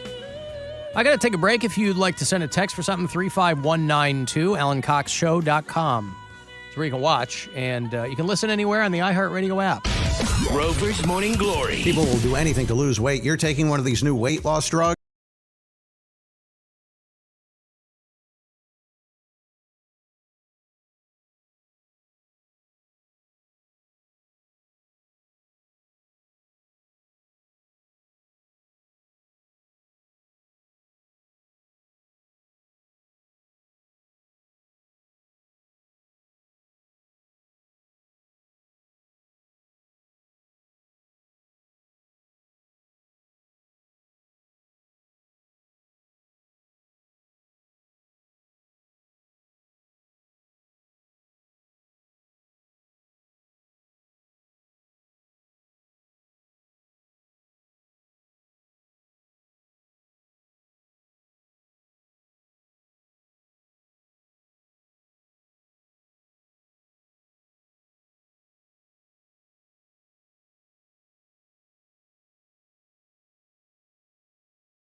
Buzzard. This is 100.7 WMMS. Cleveland. Call the Alan Cox Show. Trash radio, bud. Trash radio. 216-578-1007 or 1-800-348-1007.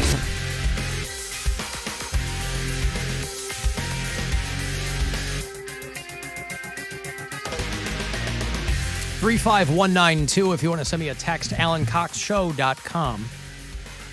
If you want to watch the show, thank you again to Huncho Baduncho, who's responsible for the goings-on back there today in the video department. I like Huncho Baduncho. Huncho Baduncho. That's B' Duncho. As in, Duncho, Forget About Me, the classic song from the band Simple Minds. From the film, what? The Breakfast Club? Breakfast What was Club, that in? I believe, Breakfast yeah. Club. Never seen that movie. I should go back and watch that. That's crazy you've never seen that movie. Well, when it was out, I was like, I don't really identify with any of these characters. I guess I would have been closest to the Anthony Michael Hall character. But even that, he was so like mousy. I'm like, I don't know. I feel like it's a movie you have to see in junior high. That's what I'm saying. A lot of those movies, you cannot go back. The comedies, you can. I can watch Weird Science to this day and howl. But like the angsty teen movies. Yeah. They're kind of tough if you're like older than, because you're like, come on, get these. I didn't have time for how it angst. is, yeah. Yeah. Didn't have time for angst. And it's not even like real angst. It's romanticized angst in those movies. Yeah. But I like that movie. I also haven't seen it in decades. But Well, listen, I loved it when I was a kid. But it's got a good message, right? Yeah. Hey, all these kids of different backgrounds can come together when they get in trouble. Were they all in trouble for the same thing, or did different infractions bring them together? They all had different infractions. And I assume from the name of the movie, they were there in the morning? Yeah, there was a Saturday detention. Okay. So they had to be there all Saturday. All one Saturday or multiple Saturdays? Just one Saturday. Okay. For, I think, basically what the length of a school day would be. Okay. What I like back in the 80s was movie posters would have like a paragraph on the poster, a little synopsis of the story, you know? They barely knew each other, but they came together one by one. Like that was all on the poster. Right. Well, because you couldn't get it anywhere else. You weren't getting it from, like, you couldn't go on YouTube and get a synopsis. Right. You couldn't get it on Twitter. You had to. They had to tell you what it was about. They had to tell you about it. That's why trailers were so different back then, too, because they really had to sell you on, and that's why it was like in a time. Yeah. It was like a 10-minute trailer of everything that was in it. Because you were only going to see the trailer once. So it didn't matter if there were revealing that much in the trailer, because you didn't have the opportunity to go through it again and again the way that you can now. Mm-hmm. Let me find the Breakfast Club trailer. 1985. The late Paul Gleason was the principal. Now, 7:06. You have exactly 8 hours and 54 minutes to ponder the error of your ways. Any questions? Yeah. Does Barry Manilow know that you raid his wardrobe? He's the bad boy, right? Yeah. Judd Nelson with that giant beak. Rain, a beauty, a jock, a rebel, and a recluse. Can't believe this is really happening to me. Before this day is over, they'll break the rules. Chicks cannot hold their smoke. That's what it is. Anthony Michael Hall basically did that character in every movie. Did it in Weird Science, did it in that, clearly. And I think he did it in 16 Candles, too. Yes, probably. Any John Hughes movie. They're like, can you do your... She's into Malakas, Dino. Yeah. Bitch need your nuts? She need my nuts. Oh, so good. Yeah, so I don't know. Well, keep going. I'm having fun watching this trailer. Oh, okay. Well, let me bring it back to you then. And touch each other in a way they never dreamed possible. Wait, what? They touch each other, yeah. Oh, boy. Why'd you do that? Because I knew you wouldn't. The Breakfast Club. They're sliding down the hall, coming around the corner. because they were in a part of the school they weren't supposed to be in, and they had to beat the principal back to the library. I see.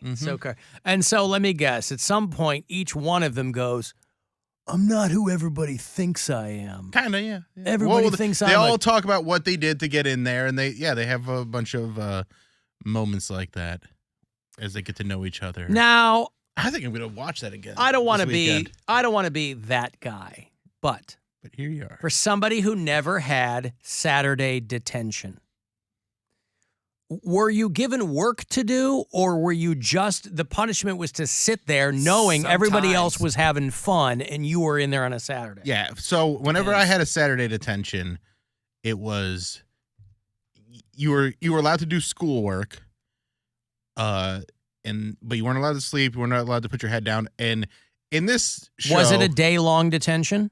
I think it was like a 4-hour detention for me. Because I went to 2 different high schools. I went to Highland High School for 1 year and then Medina High School. Did you get for so 3 many years. detentions at the first that they kicked you out and put you at the other one? Well, kind of. Were you detentioned out? Well, I was on open enrollment to go to Highland because I was like right on the border. So we were able to kind of choose which school I went to. But then Highland started getting so overcrowded that I couldn't go back. Plus, I had really bad grades. Plus, I was getting in trouble a lot. So they're like, yeah, we're not going to have him back if we don't have to. So they sent me back to Medina. Okay. So it was, my high school years were tumultuous. Did you go into the new high school as a rebel, as the dude who was so bad they didn't want him at the old school? No, I just you went get in any as like kind of a cred regular, from that? I just went in just as a regular kid, but I just wasn't like I just say same thing. Like I make people laugh in class. I wouldn't do my homework, and just didn't want to be there. So see, the trick was making people laugh in class, but doing your homework. That's how you got the latitude. That's what worked for me. Must have been nice. Class clown, but it was because all my work was done. I wasn't gonna give in. You can't make me do my homework. You're not going to get me sucking up to your paperwork industrial complex, lady. So the Saturday detentions were 8 to noon, 8 a.m. to noon on Saturdays. And then what I would, like once I found out what happens if I didn't do those, you just get in-school suspension during the week. I'm like, oh, I'd rather do that. I see. So I'll just not go to my Saturday detention and get suspended and just have to be at school but not have to go to classes. That's fine by me. So your parents must have been pissed knowing what I do about them and probably wanting you to be a good student. They were probably mad when you had Saturday detention. Yeah, I mean, they didn't love it.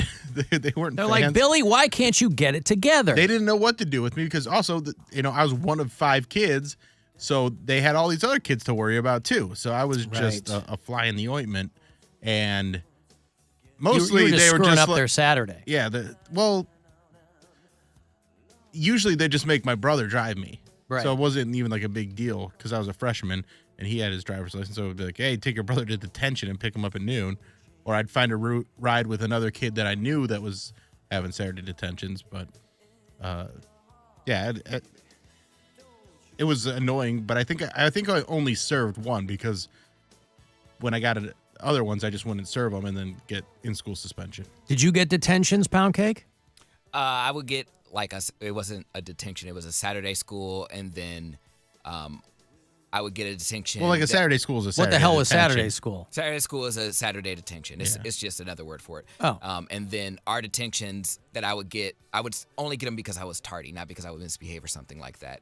I would get our detentions, but they're served like 20 minutes in the office before class. So it really was, I didn't have to stay after school. Oh, they or had anything those. You could do before school detentions and after school detentions, and you can serve them whatever worked best with your schedule. So I would get there.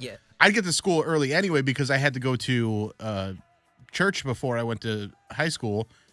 So I would just do my detentions in the morning because I was there anyway. So I'm like, oh, I'll just knock these out if I can. Yeah, no, I wouldn't get to school early to serve a detention. There was I would. There would be because a I was already period there. when like the bus would drop people off and they would wait. Everyone would everyone would wait in the lunchroom, or like people who drive, they would sit in their car until the bell rang, and then it was time to go to class. I would take that time and go serve my stupid 20 minutes. 20 minutes is not a detention. I'm not going to learn my lesson for 20 minutes. So None of the things were deterrents to me. Like nothing, there was no punishment in high school that made me want to get it together. in a Saturday Because it all school- just meant less school. There was a dude that just straight up told. There was a dude that just straight up told the vice principal. The vice principal was like punishing him for something. He's like, you know what? That's gonna be a Saturday school. He said, nope, that's a suspension because I'm not gonna serve the Saturday school. Because if you didn't serve if you didn't serve your Saturday school, it was automatic 3-day suspension. He's like, Oh, he jumped right to the suspension. he's like, no, you're gonna suspend me because I'm not coming in on a Saturday. I don't even come to class as it is. He was like, Right. you're gonna get me to come in on a Saturday. Yeah, you're kind of, if you're an administrator, you're kind of between a rock and a hard place with kids that aren't into it because, like, you're not punishing them by suspending them. They're gonna drop out anyway, or some point they're like, trying to. Cool. I was didn't want trying to. I didn't want to be here anyway, and now you're gonna make it official. Awesome. Thank you so much. And I did have to do summer school one year, and I was actually fine with that because that meant that instead of going to work for my dad doing hard labor in the summer sun, I got to just be in an air-conditioned room. So I was like, yeah, summer school's fine by me. I don't want to go do manual labor in the sun. That's not fun. Manual labor in the summer sun. Look at you. Ugh, it was the Wow. worst. All right. And, I'm not going to be out there breaking rocks, Dad. I don't care what you want me to do. I ain't doing it. Well, all right. Again, I never had detention, so I don't know what. Ever. That's crazy. No, ever. I didn't.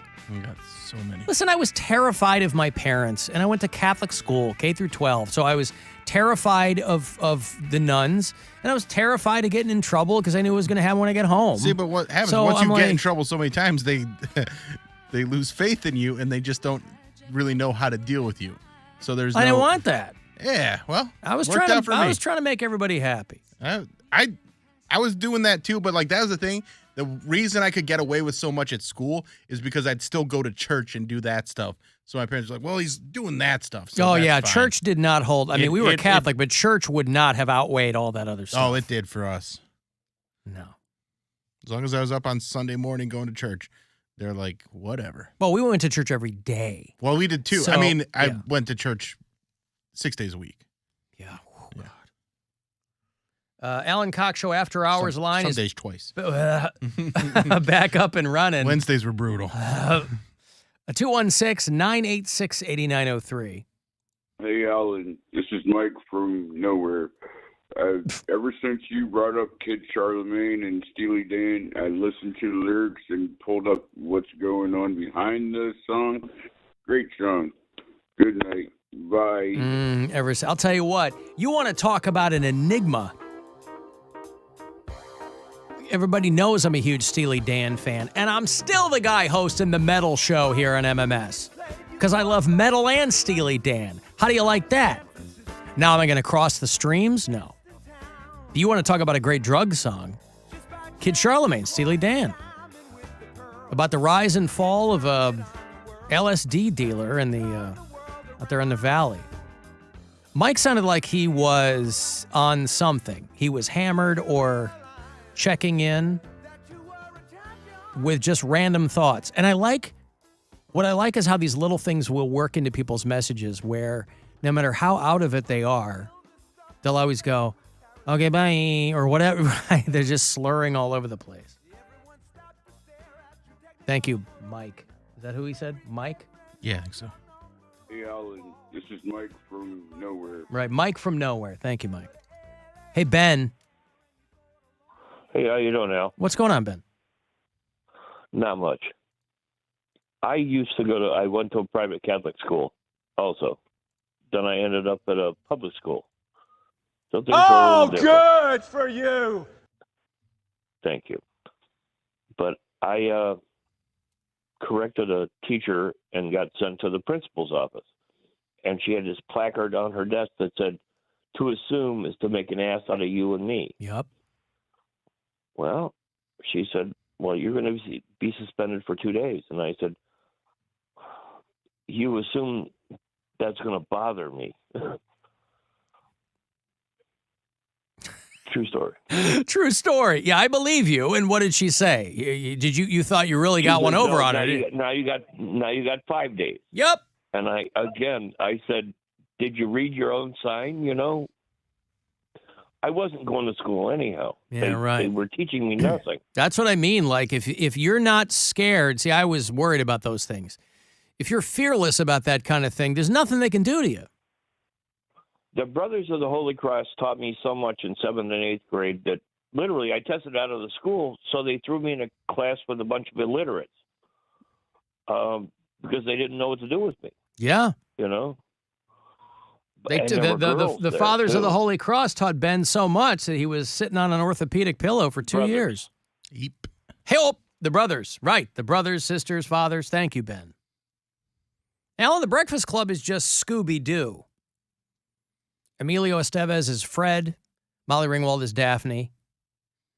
Anthony Michael Hall is Thelma. Ali Sheedy is Scooby. And Judd Nelson is Shaggy.